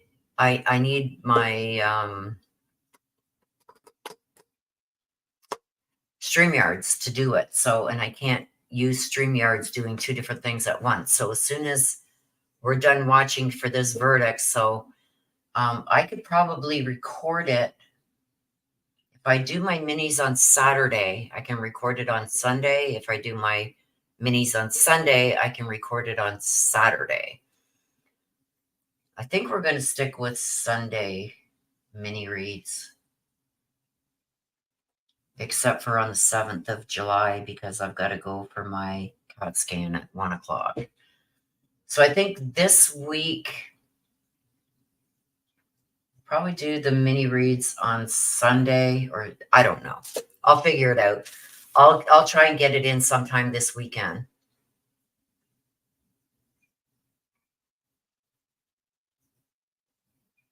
Oh, Adegini, Willow, please pray for my sprained ankle. I am praying for you. Leaving tomorrow for France to do some downhill cycling with my family, suffering in silence for now. I'm praying for you. I am sending you healing prayers, sending you love, that it heals up quickly so you can enjoy your trip and have a good time in France. You're very welcome, Patty. I'm going to try and get it done this weekend.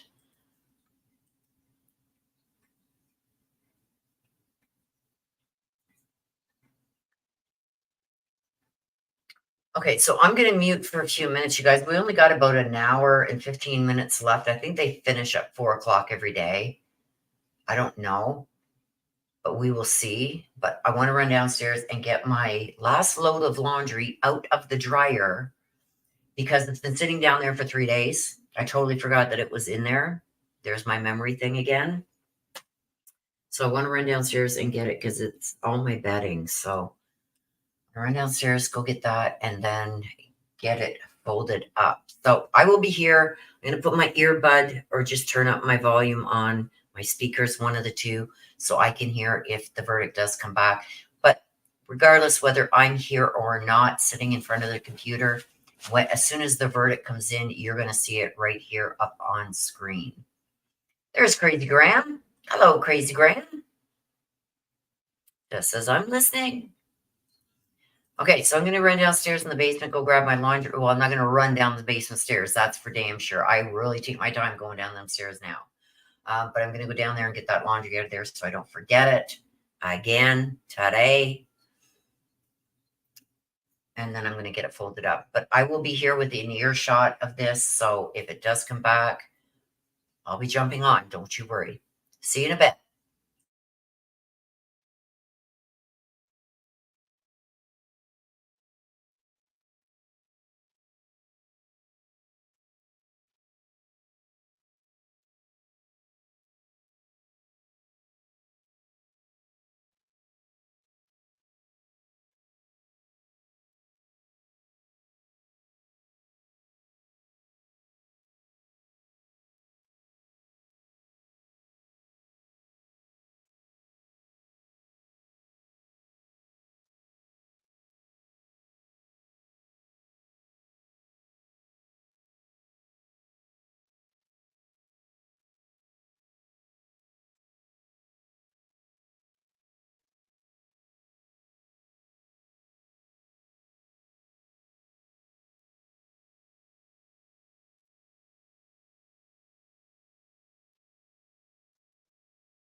Jersey, that's not true. I just checked. No, that was yesterday.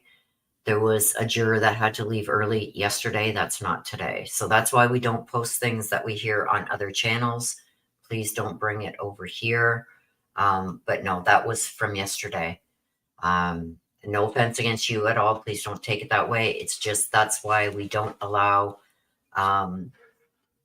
information from other channels to be posted here.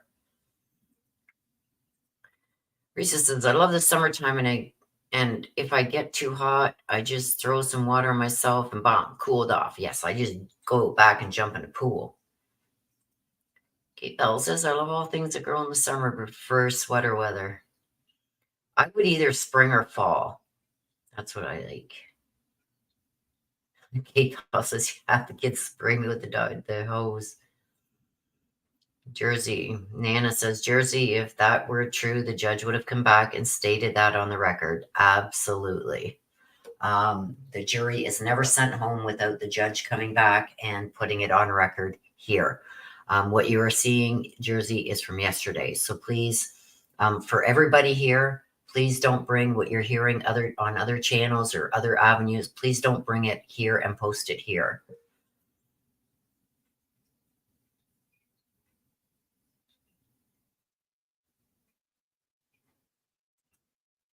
Carol. Hello, Carol. Carol says, I think because of the exceptionally long case that the prosecution put on, the jury is following their duty very carefully. They should not have formed any opinion until closing arguments were finished. 100%, Carol. I agree.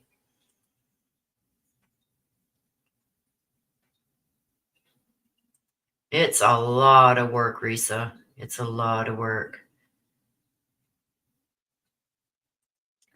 Okay, Jersey, that's what I'm saying. The jury is still deliberating.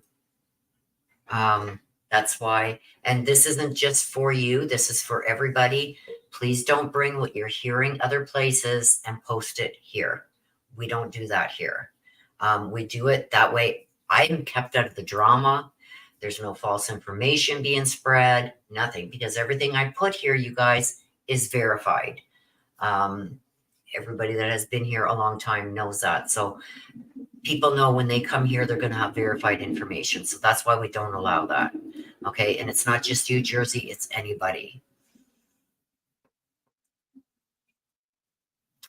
There was people posting all over Twitter yesterday. The jury's got a verdict. The jury's got a verdict. They're coming back. It was all bull. You know what I mean? There was other people posting that one of the Alberts did the unthinkable and took his own, you know what? That was being posted all over. It was a lie. What else did I see?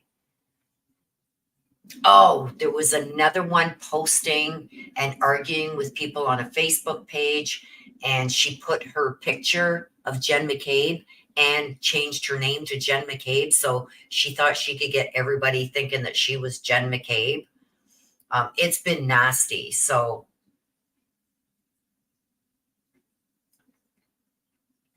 that's why we don't do that here. If you want to go and look at what other channels are saying or other outlets or Twitter or Facebook or Tickama Talk or Ticka Who Talk or Ticka Your Talk, whatever, just don't post it here, please.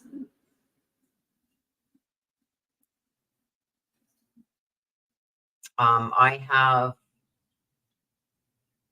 right here in front of me a reporter that is there, and he is saying they are still in session.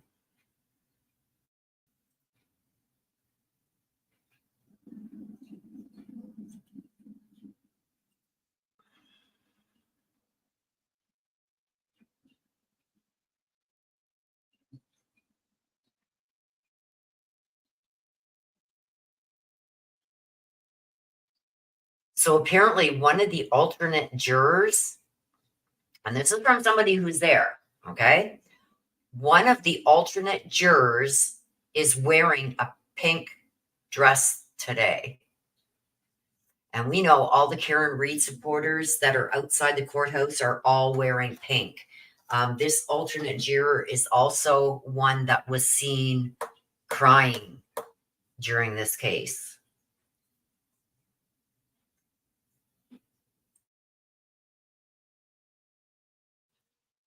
So that is interesting. That is very, very, very interesting. They're saying that it's a sea of pink shirts asking to free Karen Reed. Also, Karen Reed's family wore pink. So they're wearing pink today. Also, one of the reporters is saying, so this reporter must have talked to Karen Reed. Karen asked everyone to wear pink after the judge ruled that nobody could wear free Karen Reed garb or police garb or JJ buttons, nothing. So if you go into the courtroom, you're not allowed to wear pink, like the Karen Reed support color is pink. They're not allowed to wear a button depicting John. A whole bunch of rules that this judge is setting in place. No free Karen Reed garb or police garb.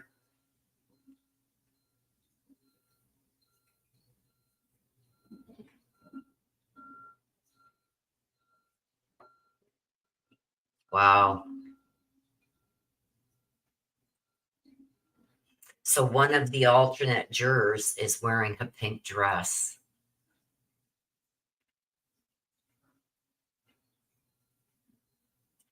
Wow. That's crazy.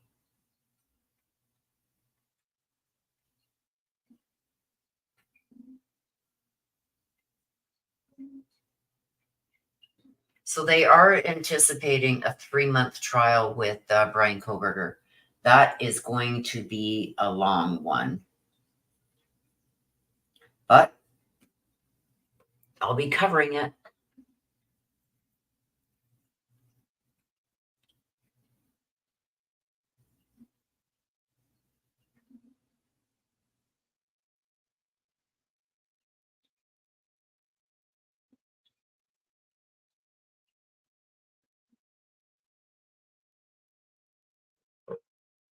Still don't think it's going to go through in 2025 either, the way things are going.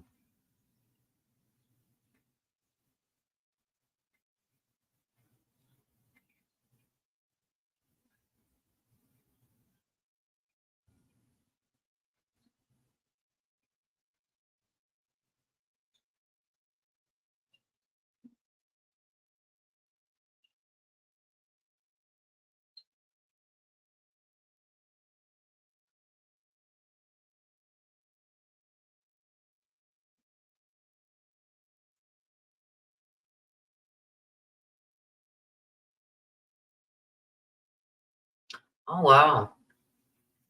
Also at the courthouse today, you guys, there is a guy named Dave Gargilio, and he was present when Chris Elbert took the life of Peter Berger in 1994. He was driving a truck and witnessed Chris Elbert smash into another car on 95 and drive off. He saved the life of the passenger of that car, Peggy Law. And he's there supporting Karen Reed today.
The memes are already coming out, you guys. Hang on, let me save this.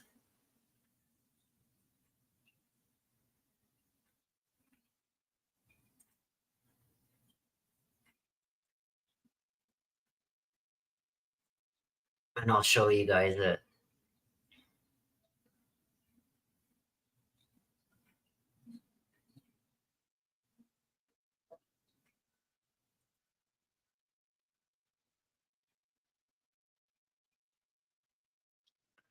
Oh my gosh.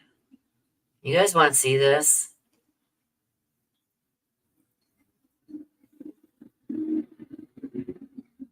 The memes are already starting to come out. Hang on, I gotta show you guys this.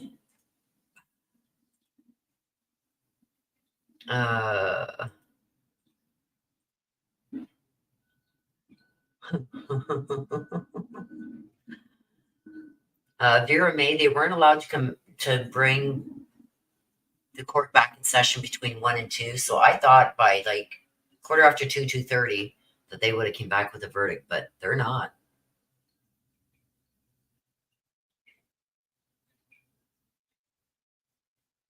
Risa says she's thinking by 4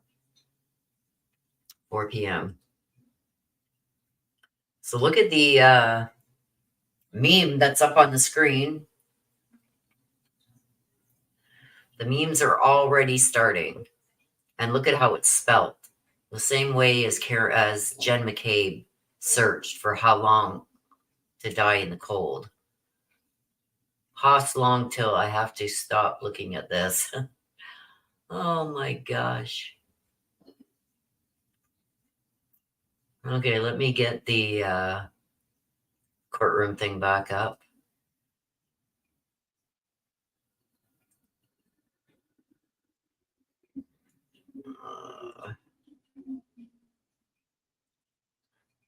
There it is. I had to show you guys that though. I thought that was funny.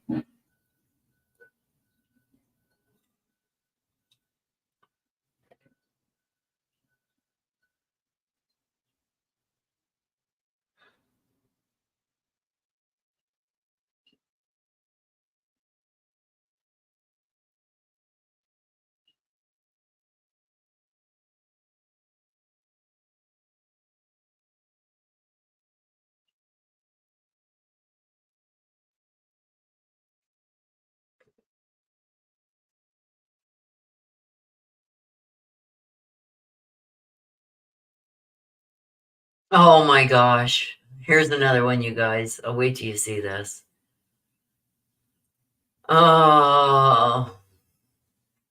They said this is the one that should have been on the stand that would have told it all. Are you ready for this? Oh my gosh, you guys. Like I said, the memes are starting. The memes are starting. The memes are starting to come out.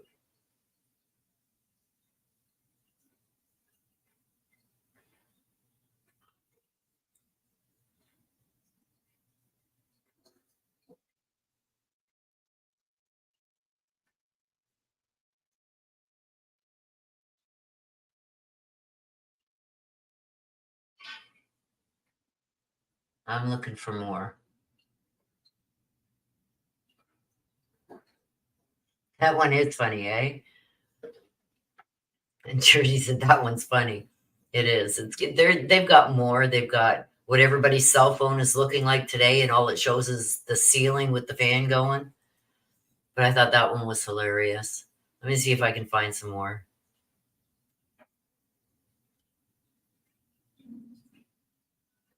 Oh, Karen is outside the courthouse holding one of the signs that say Free Karen Reed, and she's talking to all of her supporters.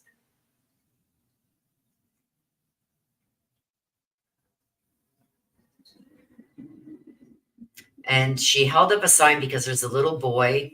He says, "My name is Ben. I'm a 12-year-old with a colostomy bag, not a leaky balloon fart. I'm outraged. Trooper Michael Proctor has got to go. We support you, Karen." That's a little 12-year-old boy that's holding that sign that has the colostomy bag like Karen Reed does.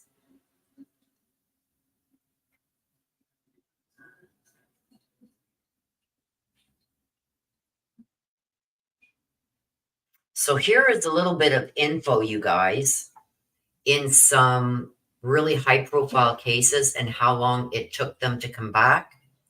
Casey Anthony, it took them 11 hours deliberating, came back with a not guilty. Kyle Rittenhouse, 27 hours, came back with not guilty. O.J. Simpson, 4 hours, not guilty. Johnny Depp, 12 hours, not guilty. George Zimmerman, 16 hours, not guilty. Robert Blake, 35 hours, not guilty. Michael Jackson, 32 hours, not guilty. So usually with a guilty plea, we got Alex Murdaugh, 4 hours, guilty. Robert Durst, 7 hours, guilty. Derek Chauvin, 10 hours, guilty. Derek Brooks, 3 hours, guilty. Brandon Dassey, 4 hours, guilty. And Adnan Syed, 4 hours, guilty. So guilty verdicts usually come back pretty quick. But the ones that came back for not guilty are 32 hours, 35 hours, 16 hours, 12 hours, 4 hours, 27 hours, and 11 hours. So it's really not off the scales. Chloe, is that you? They're saying that's who should have been on the stand. Oh my gosh, you guys. Okay, I will put back up the one that you guys... Let's go watch The Fan. Let's watch The Fan. Back to watching The Fan until I find another good one.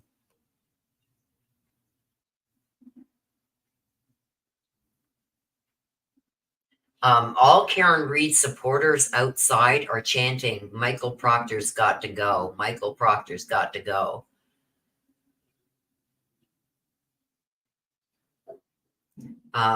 Somebody else is talking about when Yannetti, he was one of the, I think, FBI agents that was on the stand. He was asked by the defense, is it important to include all important information in your police report? The trooper, he was a trooper. The trooper replied, depends on the report. Like, wow. Wow.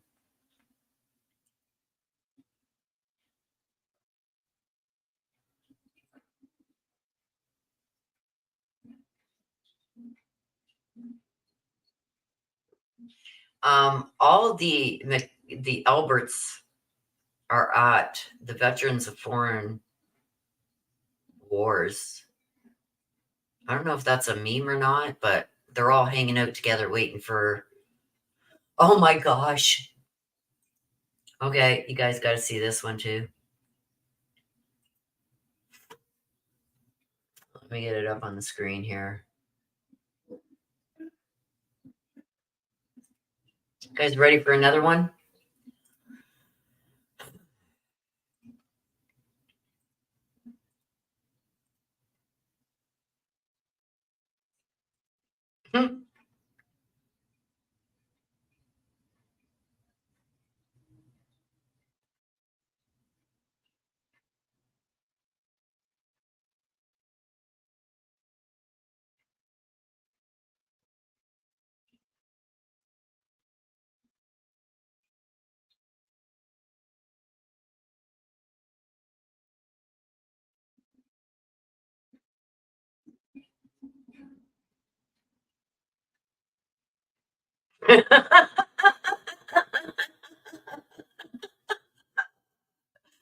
Oh my God. Oh my God, you guys. Okay, you gotta see this one. Oh my God. Okay. Okay, you guys ready for this one? Oh my God, this is hilarious. Oh my God. I'll read you what the caption is on this one.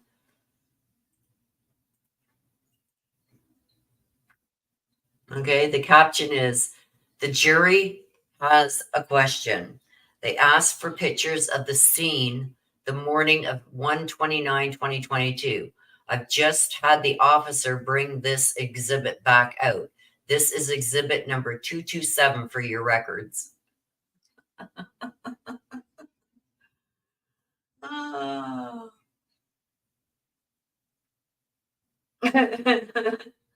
Oh my gosh.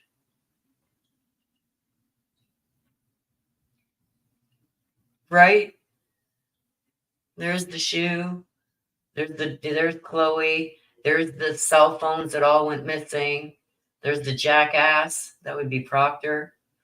There's Brian Albert and his wife. There's another cell phone that's gone missing. There's the donuts. What else am I not seeing in this? There's another cell phone over here. But the 3 cell phones that went missing when police went to confiscate the cell phones so they could do a download of them, and all 3 of them had said that they got rid of their cell phones. So there they are. Oh my gosh. You guys, the pictures that I'm finding. What's this say? I don't know. I can't read it all, so.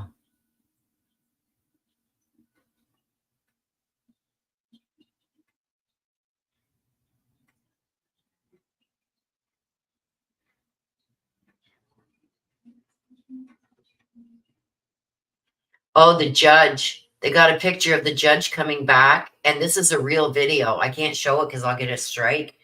But they got a video on X of the judge coming back from Dunkin' Donuts. So that's why all these Dunkin' Donuts are here. They're in bed with the judge. But there's a video. What's with the shoe? One of John O'Keefe's shoes was planted at the scene, one of the victim's shoes. But they got a video, and it is her coming back from Dunkin' Donuts. So that's why they got the donuts and the Dunkin' Donuts coffee cups. They're saying that they're in bed with the judge.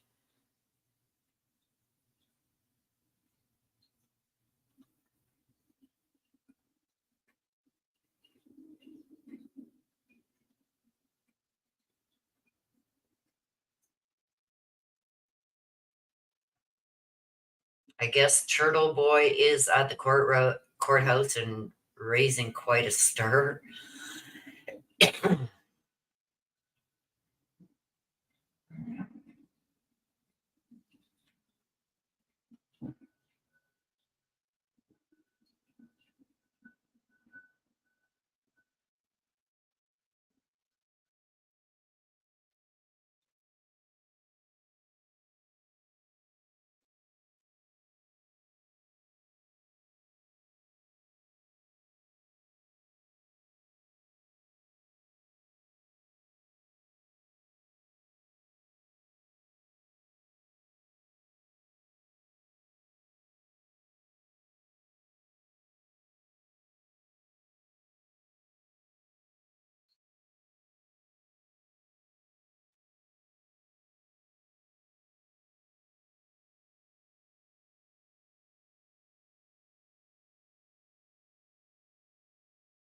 They're saying Brian Albert can drive all the way to the courthouse, but couldn't walk 30 feet outside of his house on January 29th when he's seen all the police and everything out there and John O'Keefe laying dead on his lawn.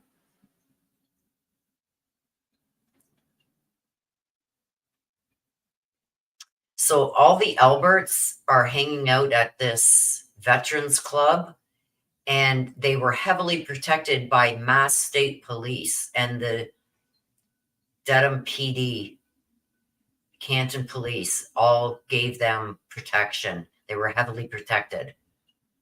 Wow.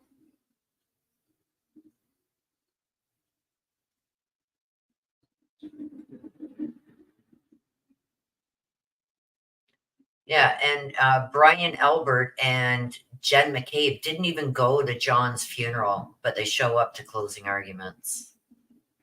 Like, people over on X are really ripping these guys apart.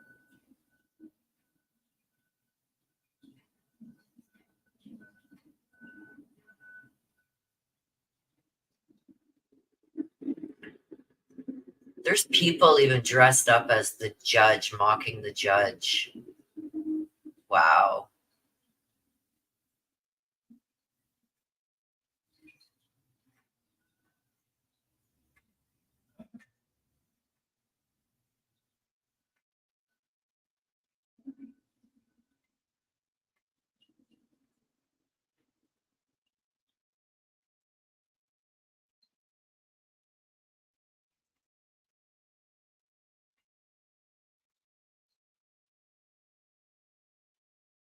I'm rewatching the video, you guys. I'm going to repost this on my Twitter feed. If you guys want to go and check it out, I just reposted it now. It's from True Crime Kangaroo. That's the video that I was talking about when Brian Albert was, or John hit, all these names. The Higgins guy that was flirting with Karen was kind of like showing his fist and yelling at John Okeefe at the waterfall bar, and other officers are grabbing him by his arm and trying to get him outside. I just reposted it. So if you want to go and check it out, it should be at the top of my page. I'll give you the link if you want. Let me just get it here. The link to my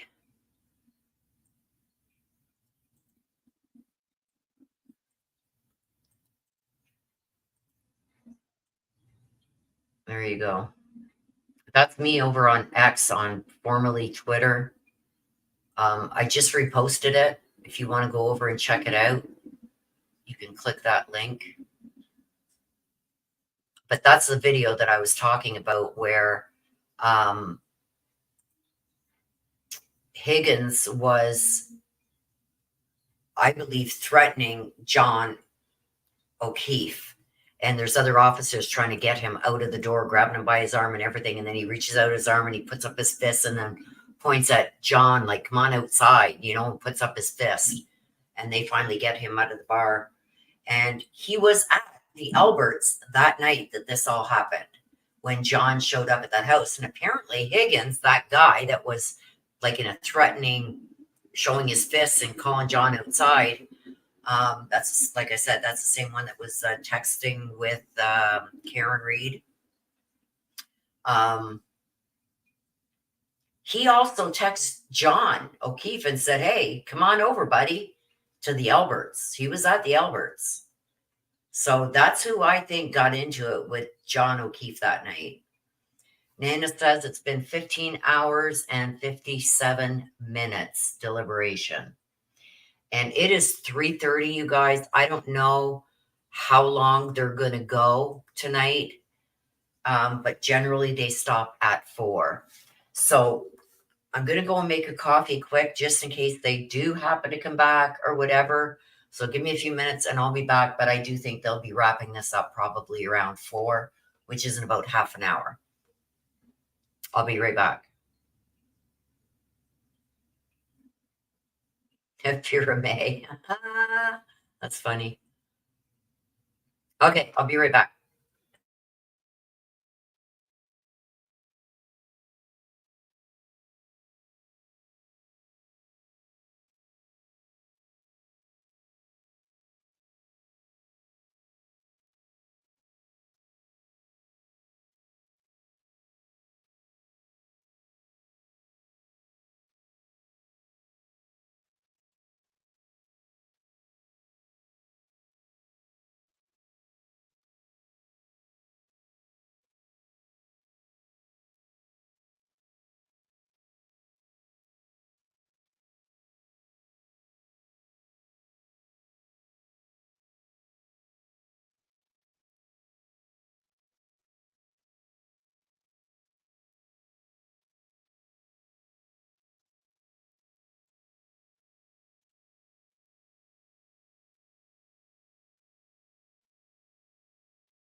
And they're back, you guys. Court's back in session. You may be seated. I doubt that it's a verdict. Okay, the jury indicates they want to go home. All right, but I'd like to see counsel at sidebar, please. Jury wants to go home.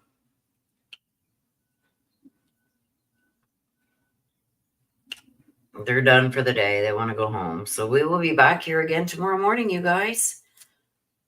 I will be putting up the thumbnail when this live is done for tomorrow.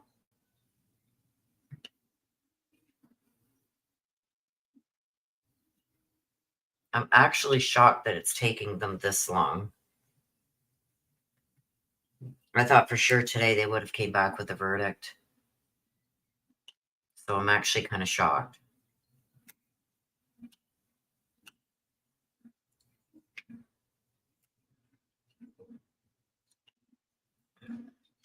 That's John Okeefe's mom. There's Karen Reed's family.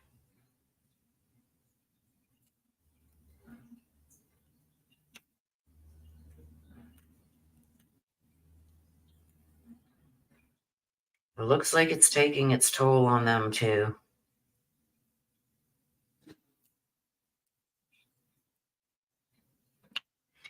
And you can imagine for Karen Reed, though, coming into court every day now, not knowing if that's going to be the last day she walks around free.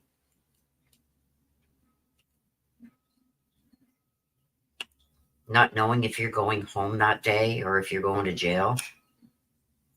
Because if she's found guilty, she'll be taken into custody right away.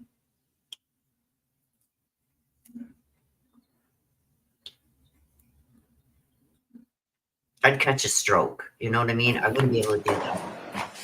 Jim?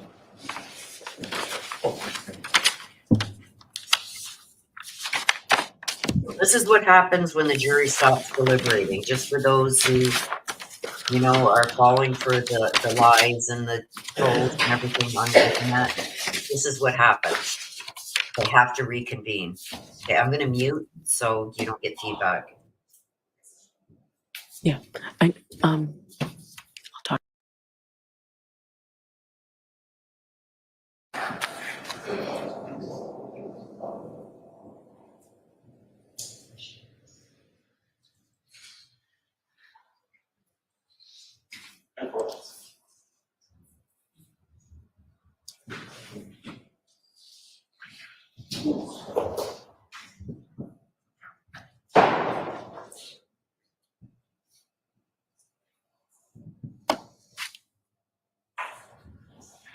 Rise for the jury.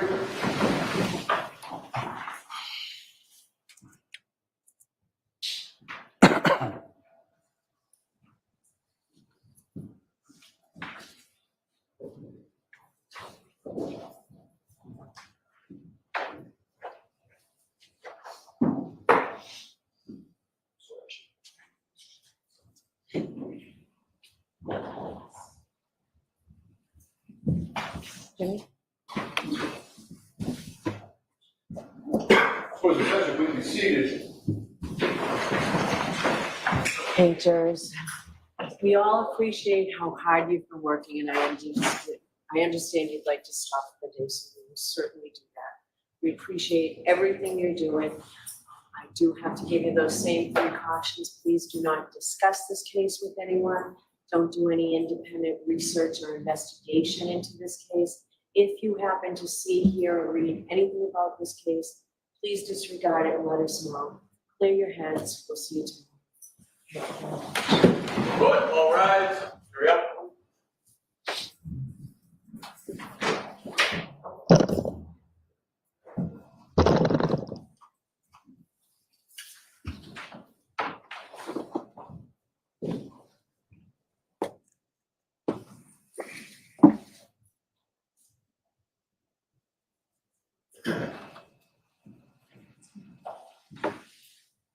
Being seated. All right, we'll see everybody tomorrow morning. Thank you. Thank you. Rise, please. Sit sit down, get up, sit down, get up, sit down, get up. Okay, so that's it for today, you guys. So that is it for today. They are done. Still no verdict. So what I'm going to be doing, you guys, is putting up the thumbnail for tomorrow morning. And we will be right back here again tomorrow morning at 9 a.m. Same channel, same case, watching the same fan as we wait for the verdict. So I want to thank everybody. Yes, they should have been sequestered, especially with all the controversy in that town. They should have been sequestered. But with that being said, thank you, mods, for being here and keeping things running smoothly. Thank you all for coming and watching with us. I hope to see you all again right here tomorrow morning, 9 a.m. start. And we'll watch this fan again together. Maybe find some more memes, but we will do it together until a verdict is reached. I'll see you guys all tomorrow. Good night.